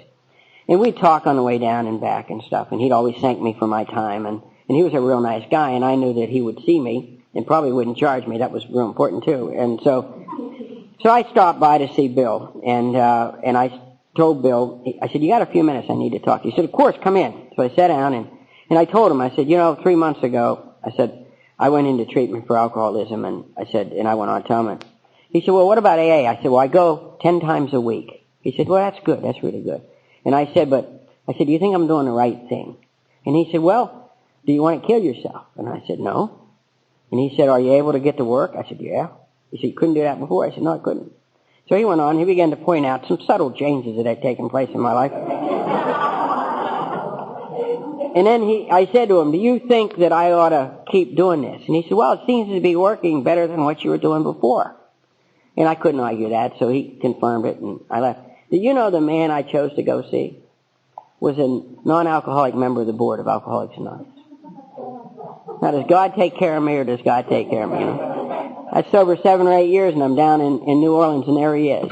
Bill, what are you doing here? He said, and every year I'd go back, on my anniversary, and we'd have a cup of coffee and laugh about the fact I was thinking about resigning when I was sober 90 days. So it's very, very important, I think, that we see this process and this change that happens, and that the 6th step is a process where I do it wrong. The old idea I had was if I just knew what was wrong, I wouldn't do it anymore, because I'm that kind of guy. I'm a good guy, so if I know it's wrong, I won't do it. My problem is I just really don't know it's wrong. Well, that fell apart in the 6th step. because I had done it in the 5th step, and I'd asked, and I'd seen it, and I knew it was wrong, and I did it anyway. So now I had to come up with a reason for why it was wrong for you, and it's all right for me, And therein lies the trouble with the 6th step, of course. So I think the 6th step is a process. It really does separate the men from the boys. It really is, do you want to start living your life based upon spiritual principles? Or do you want to live your life based upon what you think you need and deserve? And, I'm always reminded of my Thomistic background. Aquinas talked about the 5 ways. And what Aquinas said that we need to do, Thomas Aquinas said we need to do what's most kind, most noble, and most loving. And so I had to stop doing what would, as Bill Wilson would say, just enough to get me by. Bill Wilson's sponsor was, after Abbey, was the man he called a sponsor, was a Jesuit priest from St. Louis, Father Ed. And Ed was Thomist. And so Bill Wilson's writings, particularly in the 12 and 12, are riddled with ideas from Thomas Aquinas in the 12th century, 13th century. And, but I need to look not at what I need to do to get by, but what's the best way to do it? What's the most noble way to do it? What's the most loving way to do it? And that's what the 6th step is a process. Now, when I hear a guy's 5th step, I have him do the 6th and 7th step immediately. If I'm sponsoring him, okay, we live in the 6th and 7th step for a while. I have him read the 6th step one day in the 12 and 12, and the 7th step the next day in the 12 and 12. Like I say, I like the 12 and 12. My sponsor had me read the 3rd step every day for 30 days. And I said, why should I do that? He said, well, if you do that, it'll be a miracle. I said, what's a miracle? He said, I'm not going to tell you. You have to do it. So I went back, and after 30 days, I said, I did it, Sandy. I read the 12 and 12, the 3rd step every day for 30 days. He said, if you've done that, then there's a miracle. I said, what's a miracle? He said, well, if you've truly made a decision to turn your will and life over to the care of God, the miracle is your will and life is no longer in the hands of an idiot. That's the miracle. And so the 6th and 7th step, I have him read the 6th step one day, the 7th step another, next day. And what happens is this desire we have to do it properly is always thwarted by some self-interest sense. Why it's okay for me to do and it's not okay for you to do, and that sort of thing. There's a tremendous sense of self-interest that enters into it, and I need to see that. And I come to conclude after a while that you're not the reason I'm the way I am. I'm the reason that I'm the way I am. It's not because I was raised in poverty. It's because I grew up. That's the problem. Because I was born. That's the problem. And I come to fully accept that my character defects weren't things that were inflicted upon me. Okay? They were things that I developed myself out of selfishness and self-centeredness. Okay? Why don't we take a break? One of the things that it says at the beginning of the 5th step is that all 12 steps are contrary to our natures. Okay, the way it says is that all of AA's 12 steps ask us to go contrary to our natural desires. They all deflate our egos, and that's what it's designed to do. There are trends around, and old ideas tend to recirculate, not only in my head, but they recirculate all around us. And one of the ideas I hear being talked about a lot now, and these things have ways of making it into Alcoholics Anonymous. One of the ideas is that what we have to do is develop a healthy ego. I really like that, a healthy ego. It's like I made a mistake one time of talking to my sponsor, and I said that awful word, false pride. And my sponsor said, oh, you're into true pride. And whenever he started like that, I knew it was going to go badly, and I said, well, yes. I said, there's good pride. And he said, well, give me an instance. I said, well, I said, I'm proud to be sober. He said, well, you had a lot to do with that. He said, when you were in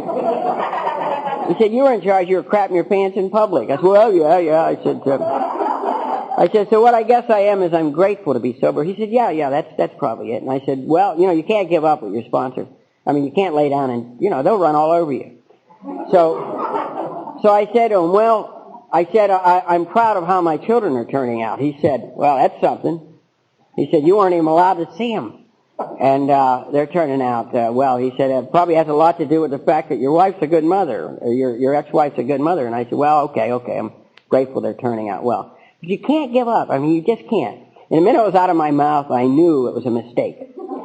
I said, well, I'm proud to be an American. And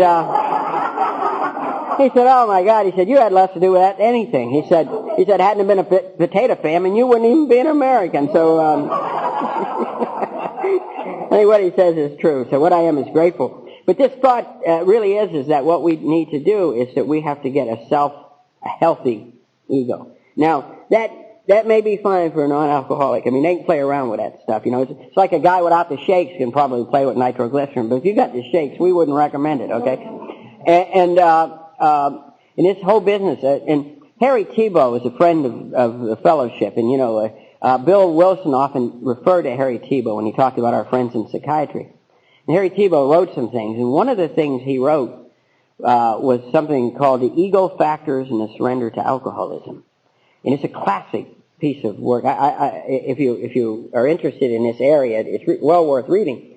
And in essence, what Dr. Tebow said was, if the alcoholic tries to get rid of all their ego, and the experts argue with us that if you get rid of all your ego, you can't exist. Okay? But Tebow says if you try, with the help of God, to get rid of all your ego, you might get rid of enough of it to live.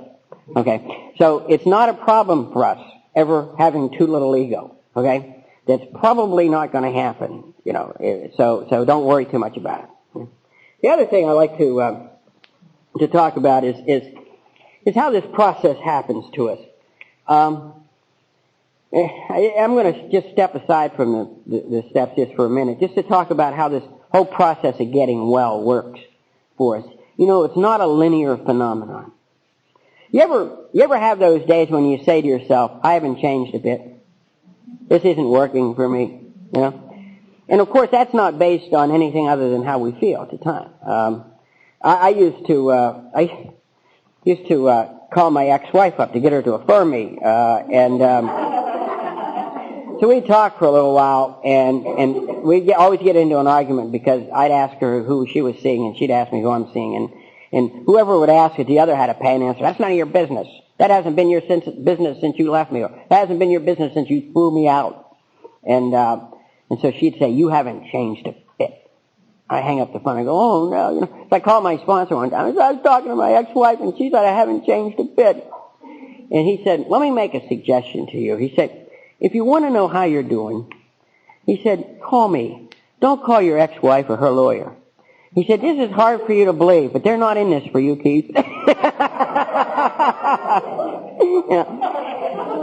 So this whole business about how we, you know, how we're doing or how we feel we're doing and everything, you know, my background in biology is helpful in this. If you take an amoeba or something and you put it on an agar plate, you know, amoebas grow on agar plates, and they begin to reproduce. They'll grow like crazy. It's called an S-curve. Okay, it's just like this. They grow like crazy. Okay, and then there's an amoeba for every square centimeter of agar. So they stop growing, and what they have to do is one has to die for another one to be born. You know, so they level off. Well, if you take and pour in a bunch of new media into a bigger plate, they take off again. And that's the way I think it is for me in Alcoholics Anonymous. Something will happen. Bill would say that pain is a touchstone of all growth, of all spiritual growth. Okay? And I'll grow like crazy because a painful situation arises or I'm in it or something like that. And I have to rely on God. I have to do the things I need to do. And I do the steps or whatever's indicated. And I grow like crazy. And then I level off. And if I level off for a while, it feels like it felt down here. So I want to say I haven't changed a bit. I'm the same. Well, of course I've changed. I used to be there, now I'm here. Now, after a while I get bored and pain comes along, and pain really is our friend. I mean, it really is our friend. My mother taught me that as she died of cancer, that pain is true. I always knew it theoretically, that pain is truly our friend. And I spent my whole life trying to avoid pain. I was an Epicurean. Epicurus was a philosopher who believed in what they called the principle of joy and happiness, and never wanted any pain. the whole object of life is to avoid pain, and he's dead now. Been dead for thousands of years, but I don't believe that that's possible. Not if we're going to live in the real world. Not if we're going to be of service to God and to our fellows. And to avoid pain or to miss pain is to miss the best part. Bill Wilson was sober about 5 years when he met Father Dowling, and Father Dowling came to see him, and Bill was living over top of the clubhouse in New York City. And in a book, The Soul of Sponsorship, it talks about their meeting, and Bill was sober, I think it was 5 or 6 years, and I'm not positive, but I think it was that length of time when he met Father Dowling. And Dowling had read the big book and was just amazed at the 12 steps. It was just like the spiritual exercises of Ignatius Loyola, who was a founder of the Jesuits, and Father Ed was a Jesuit, and he loved it. He read the 12 steps, and they just made eminent practical sense to him. And so he went looking for Bill, and he found Bill, and Bill didn't want to talk to him and everything, but Dowling asked him some very obnoxious questions, like, have you done these 12 things?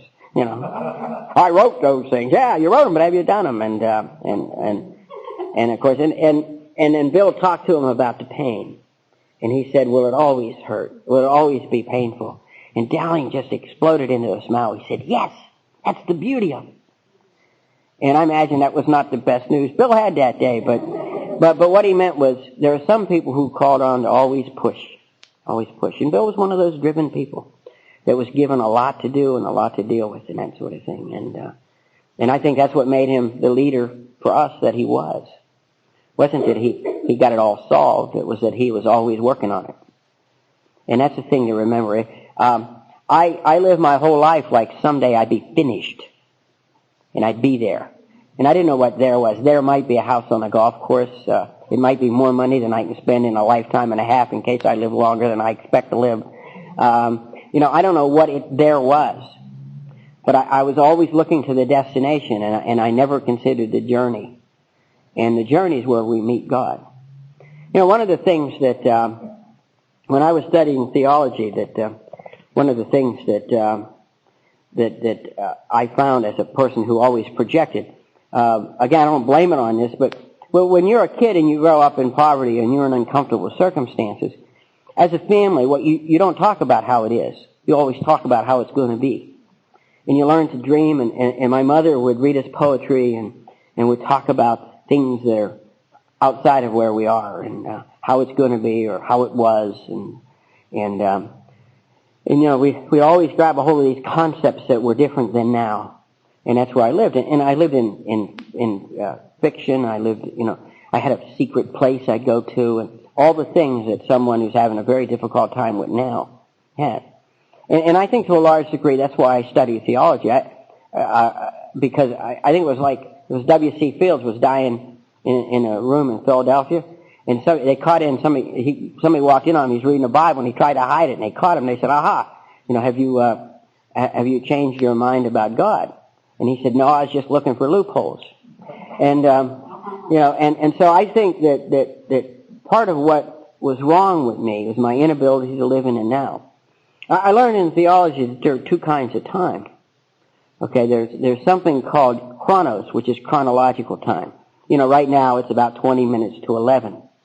Okay, that's chronological. And 5 minutes from now it'll be 15 minutes to 11. You can rely on it. It's chronological. Okay.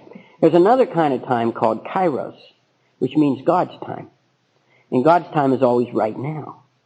It's always right now. That's why when if we spend a minute together, in God's time we spend forever together. And I can only meet God now. I can't meet Him in the future. I can't meet Him in the past. I can read about Him. I can study about Him. I can study theology about Him in the past. I can study what Hegel thought about Him and how he. And I always say a prayer for her, and she says a prayer for me. But I held her, and so I miss her, but I'm with her forever because I held her in God's time. And those are the kinds of concepts that the 12 steps teach us. And it's a different kind of a way of looking at life than the way I'd always been trained to look at life. Go to school, get an education. If you get an education, you can do anything. And I thought that when you walked off the stage with a degree in your hand, your life was set. You know? And all you are is a well-educated, unskilled laborer. When you walk off, you know, you walk off the stage with a degree in your hand. And I knew nothing about life and any of the rest of it. There was always those times when it would be okay. And what I've learned in Alcoholics Anonymous is that it's got to be okay now. The other thing I wanted to mention, and this though, to finish with this. So my job is to enjoy the times when there's great spiritual growth, and then enjoy the times when there's great peace and level, and then enjoy the times when they again become painful, and the next bit of growth is supposed to take place, knowing that God will deliver it. Knowing that God will deliver it. I'd like to talk about God's will. I went to my sponsor one time, and I was just angry. I was in a job up to my eyeballs and everything. I was just angry, and I said to him, I need to know what God's will is in my life. And he said, in the state of mind you're in now, God's will is not your will. And I said, well, how do you know that? He said, God's will isn't frantic. And it isn't driven and it isn't forced. And that's what you are now, is you're frantic and you're driven and you're forced. So it can't be God's will. So God's will is not your will. And he said, instead of trying to figure out what God's will is, why don't you find out how you can let go of your will? What is it that you want? What is it that you feel needs to happen in order to make your life work? And then why don't you give that up? And I thought over the years how many times the mistakes I'd made. I was sober about a year and a half, and the old timer was right. At about 2 years, that problem goes away, and I decided it was time for me to seek balance. And I didn't know how you go about seeking balance. And I'd had some pretty bad experiences seeking balance in my life. And I was sober a short period of time. I was telling my sponsor about this nurse who worked at the hospital and how cute she was and about her smile. And I'm going on. And he said, why don't you ask her out? I said, I couldn't do that. And he said, why? I said, well, I just couldn't. And he said, well, I think it's time. He said, you're legally separated and everything. And he said, you'll soon be divorced. He said, I think it's perfectly fine to take someone to the theater or to do something, go to a movie or to dinner. He said, why don't you ask her out? And I said, well, I don't know if I can do that. He said, look, I'm tired of hearing about it, so if you don't ask her out, I'm going to break your knee. Okay, I'll ask her out. So he said, you promise? And I said, I promise. He said, the next time. I said, I promise. So 3 times later, right, I see her in a hospital. And it was right outside of the Department of Obstetrics and Gynecology. I don't know if that's important. Freud might think so, but I ran into her and I said hi, which I thought was clever. And now prior to this, you have to know. Now this is a bad word. It wasn't a bad word then, but I stalked her. Now you know what that means. I don't mean that I followed her around. But what it meant was I'd look at her and see how she looked at me. Then I'd see how she looked at other guys and on and on. Because you really have to reduce your chances of being rejected. Because if you're rejected, it proves everything you've always known. And so you really have to, and so you'd hint around and do all this stuff, And so finally I walked up to her, because I'm a new guy and I'm 30 years old. Think about it, I'm 30 years old. And I walked up to her and I said hi, and I said, are you busy Saturday night? And I wasn't 30 years old, I was 15 again. And I said, oh, you probably are, and even if you weren't, you wouldn't want to go out with me anyway. And I turned around and walked away, And I stopped and I said, that didn't come out very well. She said, no kidding. And I said, would you like to go out Saturday night? She said, I'd love to. Don't say any more. I said, all right, go. It's funny. So, but anyway, another time I was seeking balance, and so I asked this girl, and I took her, and this is awful. There are 2 things in my big book, my original big book, just 2 things that I keep. I never want to forget either of these things, okay? The first one, I'd met a girl, and it was in October of 1975. It's all written there. And I found out that she wasn't one who had partaken of spirits in the past. So I took her to the China Doll in Chinatown in Washington, D.C., and convinced her that warm sake would be the thing that would set her free. And so I'm feeding her this warm sake, assuring her that it's perfectly fine. I can't drink it, you see, because I'm a recovering alcoholic, but it's okay for you to drink. So then the fortune cookies came, and my fortune said, what sobriety conceals, drunkenness reveals. And I thought, oh my God. So I excused myself and I went and I called my sponsor. And Dan said, "You're where? You're doing what?" He said, "You take that girl home and get your ass over here." So I'm taking her home. She's pulling up my clothes and everything. Oh, it was just awful. And I said, "I can't. My sponsors, I have to go see him." "What are you, gay?" "No, I'm not. You know." And so I take her home and I go over and see my sponsor. Well, that's an example of self-will. That's when I'm not going to wait for God's will to evolve in my life. I'm going to make it happen. And the other one, and I'll talk a little bit about it later, because I like to talk about what happens when the tough times come. You know, and tough times come in sobriety. I mean, when we get sober, we live life, and life happens to us, and it isn't what happens; it's how we deal and how we use what happens. That's what sobriety is. That's the magic of Alcoholics Anonymous. Is it teaches me how to live with the very difficult things that happen to everybody, not just live with them, but to grow through them and to be an example and helpful to others and all that. Because ultimately, everything we do, the value of it isn't even that it's over. The value is that we've done it and we can help others. Okay? But I had made out a list one time. I don't know, some guy who runs around, screams and hollers and tells you how to live your life, and you do these things, see, and you visualize and you do all this stuff. And I was supposed to make a list of all the things I wanted to do with my life. And one of them was to work internationally. Now, I think about it now, it makes no sense. I don't even like get on airplanes, you know, but I'm going to work internationally, you know. I mean, I didn't have all the pieces in place, but, you know, maybe I wanted to take a ship, I don't know, but but at any rate, I had work internationally. Well, what became what was called goals became have-tos. And if this doesn't happen, somehow I failed. Well, I heard about this job was opening up in England, and it would take place in Ireland. It must be God's will, because my ancestors are from England and Ireland, so, you know, I mean, it makes perfect sense to me. Anybody with a half a grain of spiritual insight at all would recognize that one right away.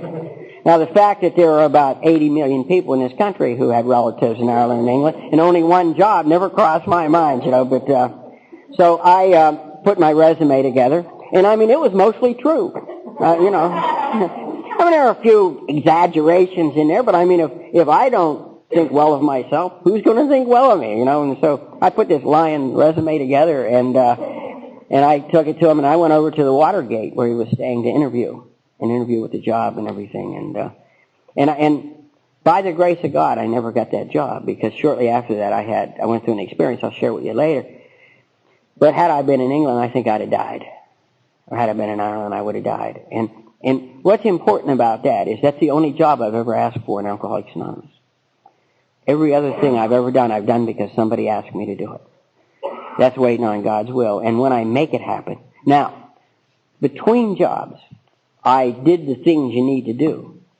I talked to people. I, you know, made inquiries. I did this, I did that. But I've never done what I was headed toward. You know, I need to be heading toward it because I need to occupy myself, and I need to put myself in that frame of mind. You know, I need to make getting a job. But I never got a job I went for. While I was in the process of doing that, God always sent something else.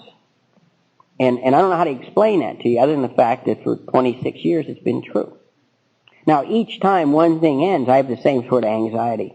You know, I know he's going to forget about me. I'm going to go to the poorhouse or the wayside. I'm not sure which, but one of them. And, you know, and all that's still there, and, you know, but immediately I can stop it. But I think it's critical to know. And so they sent me a telegram telling me that the problem, that they found my resume very interesting. So did I. I just, you know, went back from time to time to read it again. But that, and they liked my experience and things, but that I was too young. And I keep that in my big book. If you ever come to my house, and you're welcome anytime, ask them to see my big book, and you'll see that telegram, that job, and the fortune cookie taped on the front page from the China doll in 1975 when I was seeking balance using sake. See, they're just examples of what happens when I take over. And the great danger for me is feeling good. You know, when I feel good, I take over. I mean, I always did, didn't I? I mean, you know, like after the third drink, I wanted to make the drinks because I was feeling good. And the same thing is true at life. When I start feeling good, I want to lay out the plan. my mind starts to work, and I think all these wonderful things that I really need to do. There was a man whose story's in a big book, and he called me up one time, asked me to talk to him. I went down to see him. Nice man. And he told me that he was leaving this position. He wanted me to take it. I said, well, I'm doing something else now. And he said, you're the only other person who could do this. I'm thinking, this is scary. And one or both of us is off the edge here. And but what he was going to do was go right. So he's always wanted to go right, and he's going to go to the keys to right. Well, I've always wanted to go to the keys to right too. And I said, wow, you're really lucky. I said, my sponsor always tells me that he's pretty sure, he doesn't know what God's will is for me, but he's pretty sure running off by myself to the keys to right isn't one of them. And he said, I don't listen to that stuff anymore. He said, I've been sober a long time. I don't need to go running someplace to get permission. Boy, the flags just went up. Well, you know what happened. Within 6 months, I 12-stepped this man in a psychiatric hospital, and then in a jail, and on and on. And it's because he developed what my friend Hal M. calls alcoholism. He was no longer an alcoholic. He'd had a bad habit, and that's gone now. And I always want to keep that in mind when I think that I'm moving on. What I have is alcoholism, not alcoholism. I've had bad habits, believe it or not. I have had a few. One of them, for example, is cigarettes. Now, I have nothing against cigarettes, but for me, it was a bad habit. And 23 years ago, last month, by the grace of God, I had my last cigarette up until today. That's a habit. That's not a disease. Alcoholism is a disease. I won't be walking through life one day and find myself smoking a cigarette wondering how it happened. I don't go to meetings 4, 5, 6 days a week to keep from smoking. I don't sit down and share with another, God, myself, and another human being the exact nature of my wrong and talk about my behavior smoking. Yeah, I smoked when? Oh, my goodness, you did? Yeah, I smoked and I went to jail. Oh, my goodness.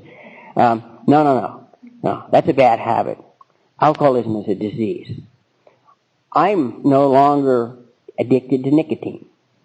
I'm still as much an alcoholic today as I was May the 13th, 1973, when I took my last drink.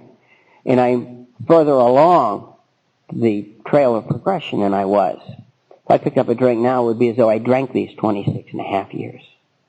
Okay? If I picked up a cigarette now, it's not like that. It's not like that. So I never confuse myself. And the reason I think this is important, because there are certain phases in our recovery when we drift away. We drift away. 18 months is a very dangerous time for me. I was sober 18 months, and I had become a responsible employee again. The university was glad to have me, and I was going to prove they were right, and I was going to make up for all those things that I had done. Amends is one thing. Living in guilt is something else entirely, and I was going to make up for all the things I had done wrong. So I began this process of working like a lunatic. And I'm going to school and I'm studying, and when I'm not studying, I'm working. And for the first and only time in the 26 plus years that I've been sober in Alcoholics Anonymous did I drift away from AA. And I didn't mean to. Let me tell you how it happened. Every morning I was going to go to a meeting that evening. And every evening I found a reason for that day why I wouldn't go to that meeting. And the days turned into a week. And then the week turned into 2 weeks. And I was at the hospital Sunday evening. And I was working. I was catching up on some of my work and doing some photography, microphotography and things. And I looked at the clock, and my home group met at 8:30 on Sunday night. And I said, at 7:30, I said, I'll leave at 8 and get there in plenty of time. Well, 8 came, and I'll just do this. And then I'll do this. And then I looked, and it was 8:30, and I said, I missed it again. Well, I'll go tomorrow.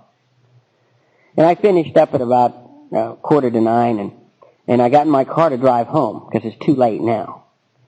And a gas main had blown up, and so they rerouted the traffic, and I had to go right by this church where my home group met. Well, there's never a parking space in front of the church, but there was a parking space right in front of the church. I said, oh, what the hell? So I stopped, sort of upset that this twist of fate had done this to me, and I went into the church, and it's 9:15. Right? The meeting goes from 8:30 to 9:30. There are two speakers. The second speaker speaking. It's 9:15. 9:30 comes. I'm looking at my watch saying, doesn't she know that the meeting's only supposed to last an hour? I'd only been there 15 minutes. And she said, I sat down next to a guy who stopped drinking a day after me. And he was doing the same sort of thing, a little bit different. He wasn't wrapped up in work. He had fallen in love, which happens. And he had fallen in love with a girl who wasn't in AA because, after all, he says, I don't need to confuse my life by dating someone in AA. So he dated someone who wasn't in AA, and he was buying her beer and watching her drink it. I mean, perfectly normal way to live your life. And he also had, somebody brought him to that meeting, or he wouldn't have been there. And we're sitting side by side in the front rows, the only seat left was a front row. And all those judgmental people watch me come in late and go up there. And then she talked about when she was celebrating 3 years that night, and she was talking about when she was sober 1.5 years, how she drifted away from Alcoholics Anonymous, how other things became more important, and how she drank. And boy, he and I both sat up bolt right. And after the meeting, we took her for coffee, and we kept her up till midnight talking. And by the grace of God, that's the only time that I've ever been away from Alcoholics Anonymous for any appreciable length of time without meetings, and it was probably 2 weeks. And to me, it was an eternity.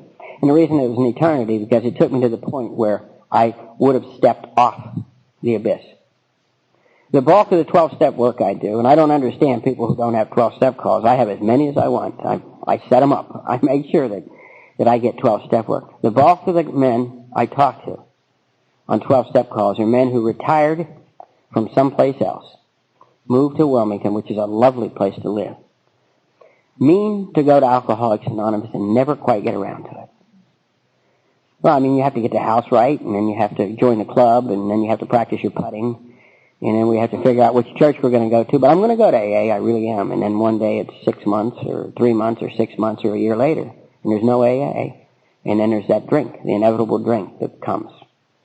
Because we have a disease, progressive and fatal. And always have it. Always have it. So I really like to keep all that in mind. I believe meetings are important. The regularity of meetings are important. Now meetings aren't the program. And I don't go to meetings to feel better. I invariably do feel better. But I don't go there to feel better. I go to meetings because that's part of the program. I'm expected to be there. I'm expected to show up. And that's where I learn what I need to learn. We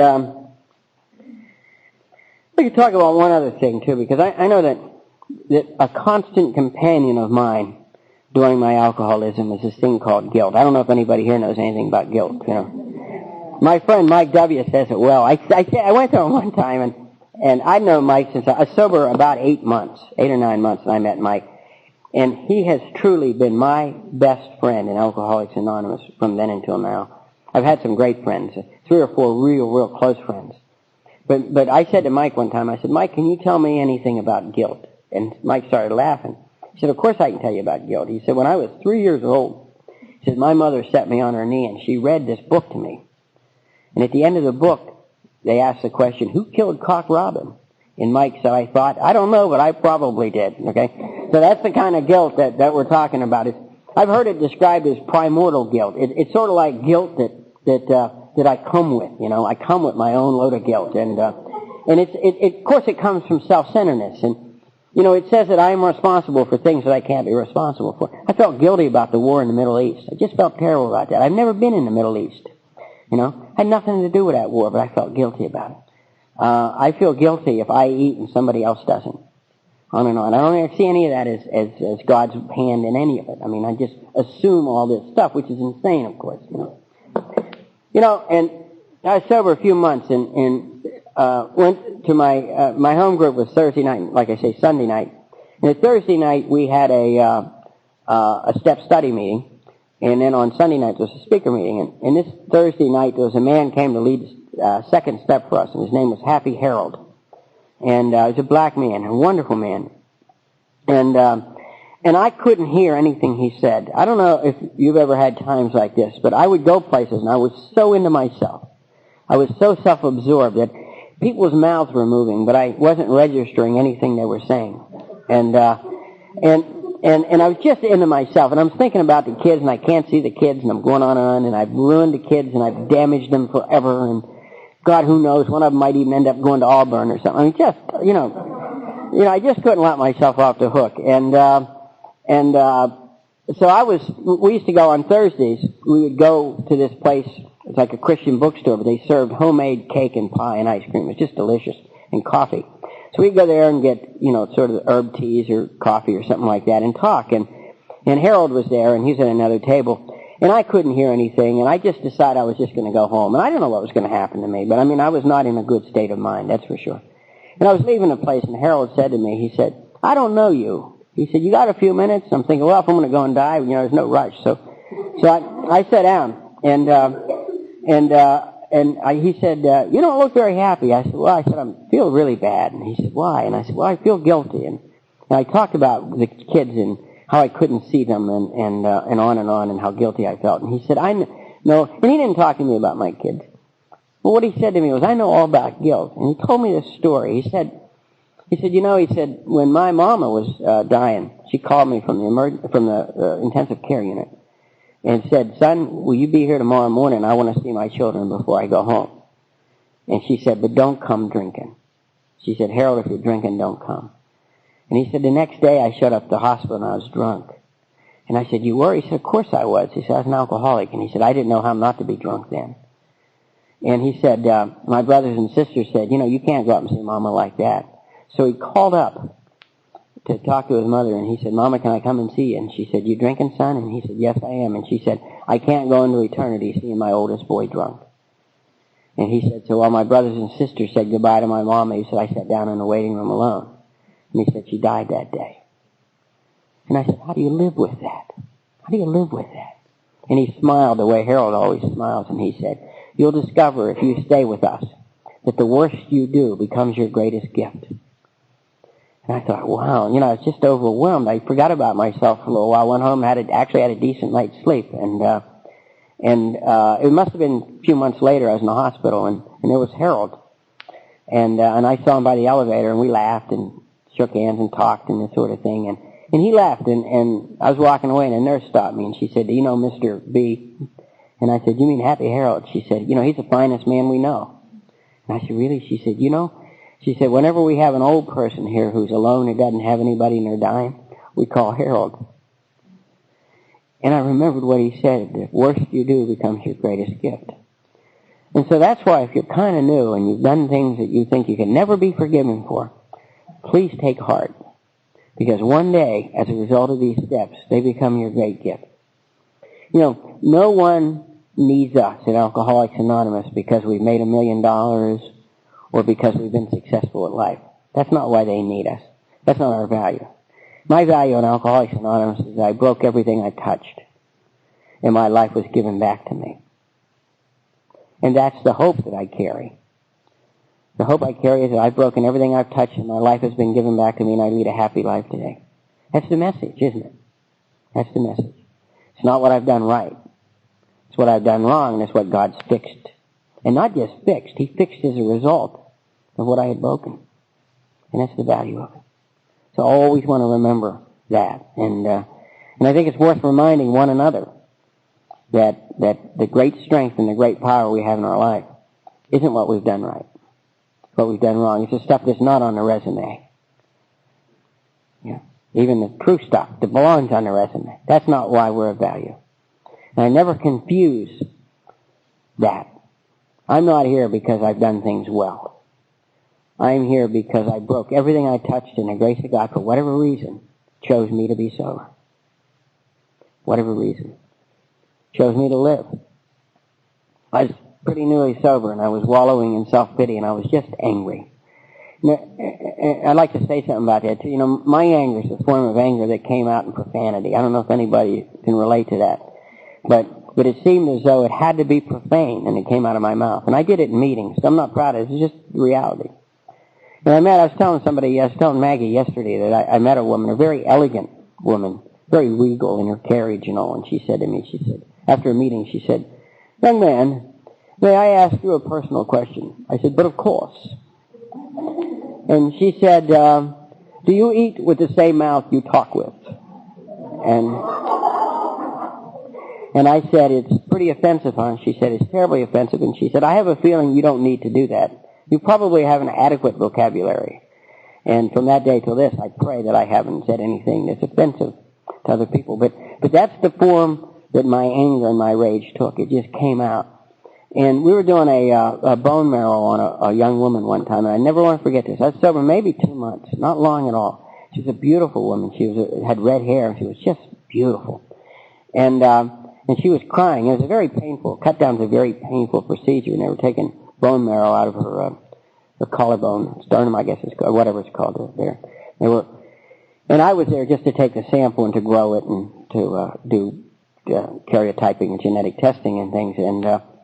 And she was crying, and she was looking at me. I was standing there so that she saw me, and she said, it's not fair, she said, that I have this illness. And I'm thinking, it's not fair that I have this illness. And she said, my husband couldn't handle this, and he took the children and left. And I'm thinking, my wife couldn't handle me, and she took the children and left. And then she said the key to me. She was crying. She said, I'll do anything if I can be well.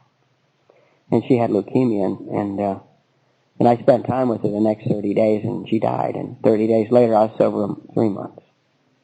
And you had to wonder about that.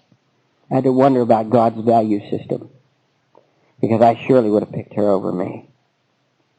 And the only thing I can conclude is that God must have things for us to do. Has things for us to do. My brother Terry died of this disease, and I'll tell you about that in my 9th step. Terry is much nicer than me. Terry's the kind of guy who would collect aluminum cans. He was living on the street. He would collect aluminum cans, and he'd take half the money and give it to somebody who needed it. He could do things drunk. I couldn't do sober. And I guess God let him do what he needed to do drunk. And he needed me to be sober to do what it is he wanted me to do. That's the power of this program. And I'd like to talk about these things simply because this isn't all mechanical. The steps certainly are actions that we take. But sobriety is an experience. The book says it's an experience we don't want to miss. We don't want to miss. Now, we don't see it well in ourselves, but boy, we can sure see it well in other people. And we really don't want to miss that. I did a 12-step call about 2 weeks ago on a young man. He was 24 years old, and he got a less than honorable discharge from the Army, and he was about $14,000 in debt, and his life was over. And I picked him up, and I took him off to, I have a bookstore I like to go to and get coffee, Barnes & Nobles, and get a cup of coffee and sit down and talk. And then I took him to the meeting, and then after the meeting we went back and had another cup of coffee and talked. And I took him home, and I was sitting outside his house, his parents' house, and he said, he said, my life's just too screwed up. This won't work for me. And I said to him, well, it's your choice, certainly. I said, Alcoholics Anonymous is there, and I'll be available to you. You call me, I'll come and get you. Do whatever we want to do. He said, I'm hopelessly in debt. And I said, I was $14,000 in debt 27 years ago. Thank you for listening to Sober Sunrise. If you enjoyed today's episode, please give it a thumbs up as it will help share the message. Until next time, have a great day.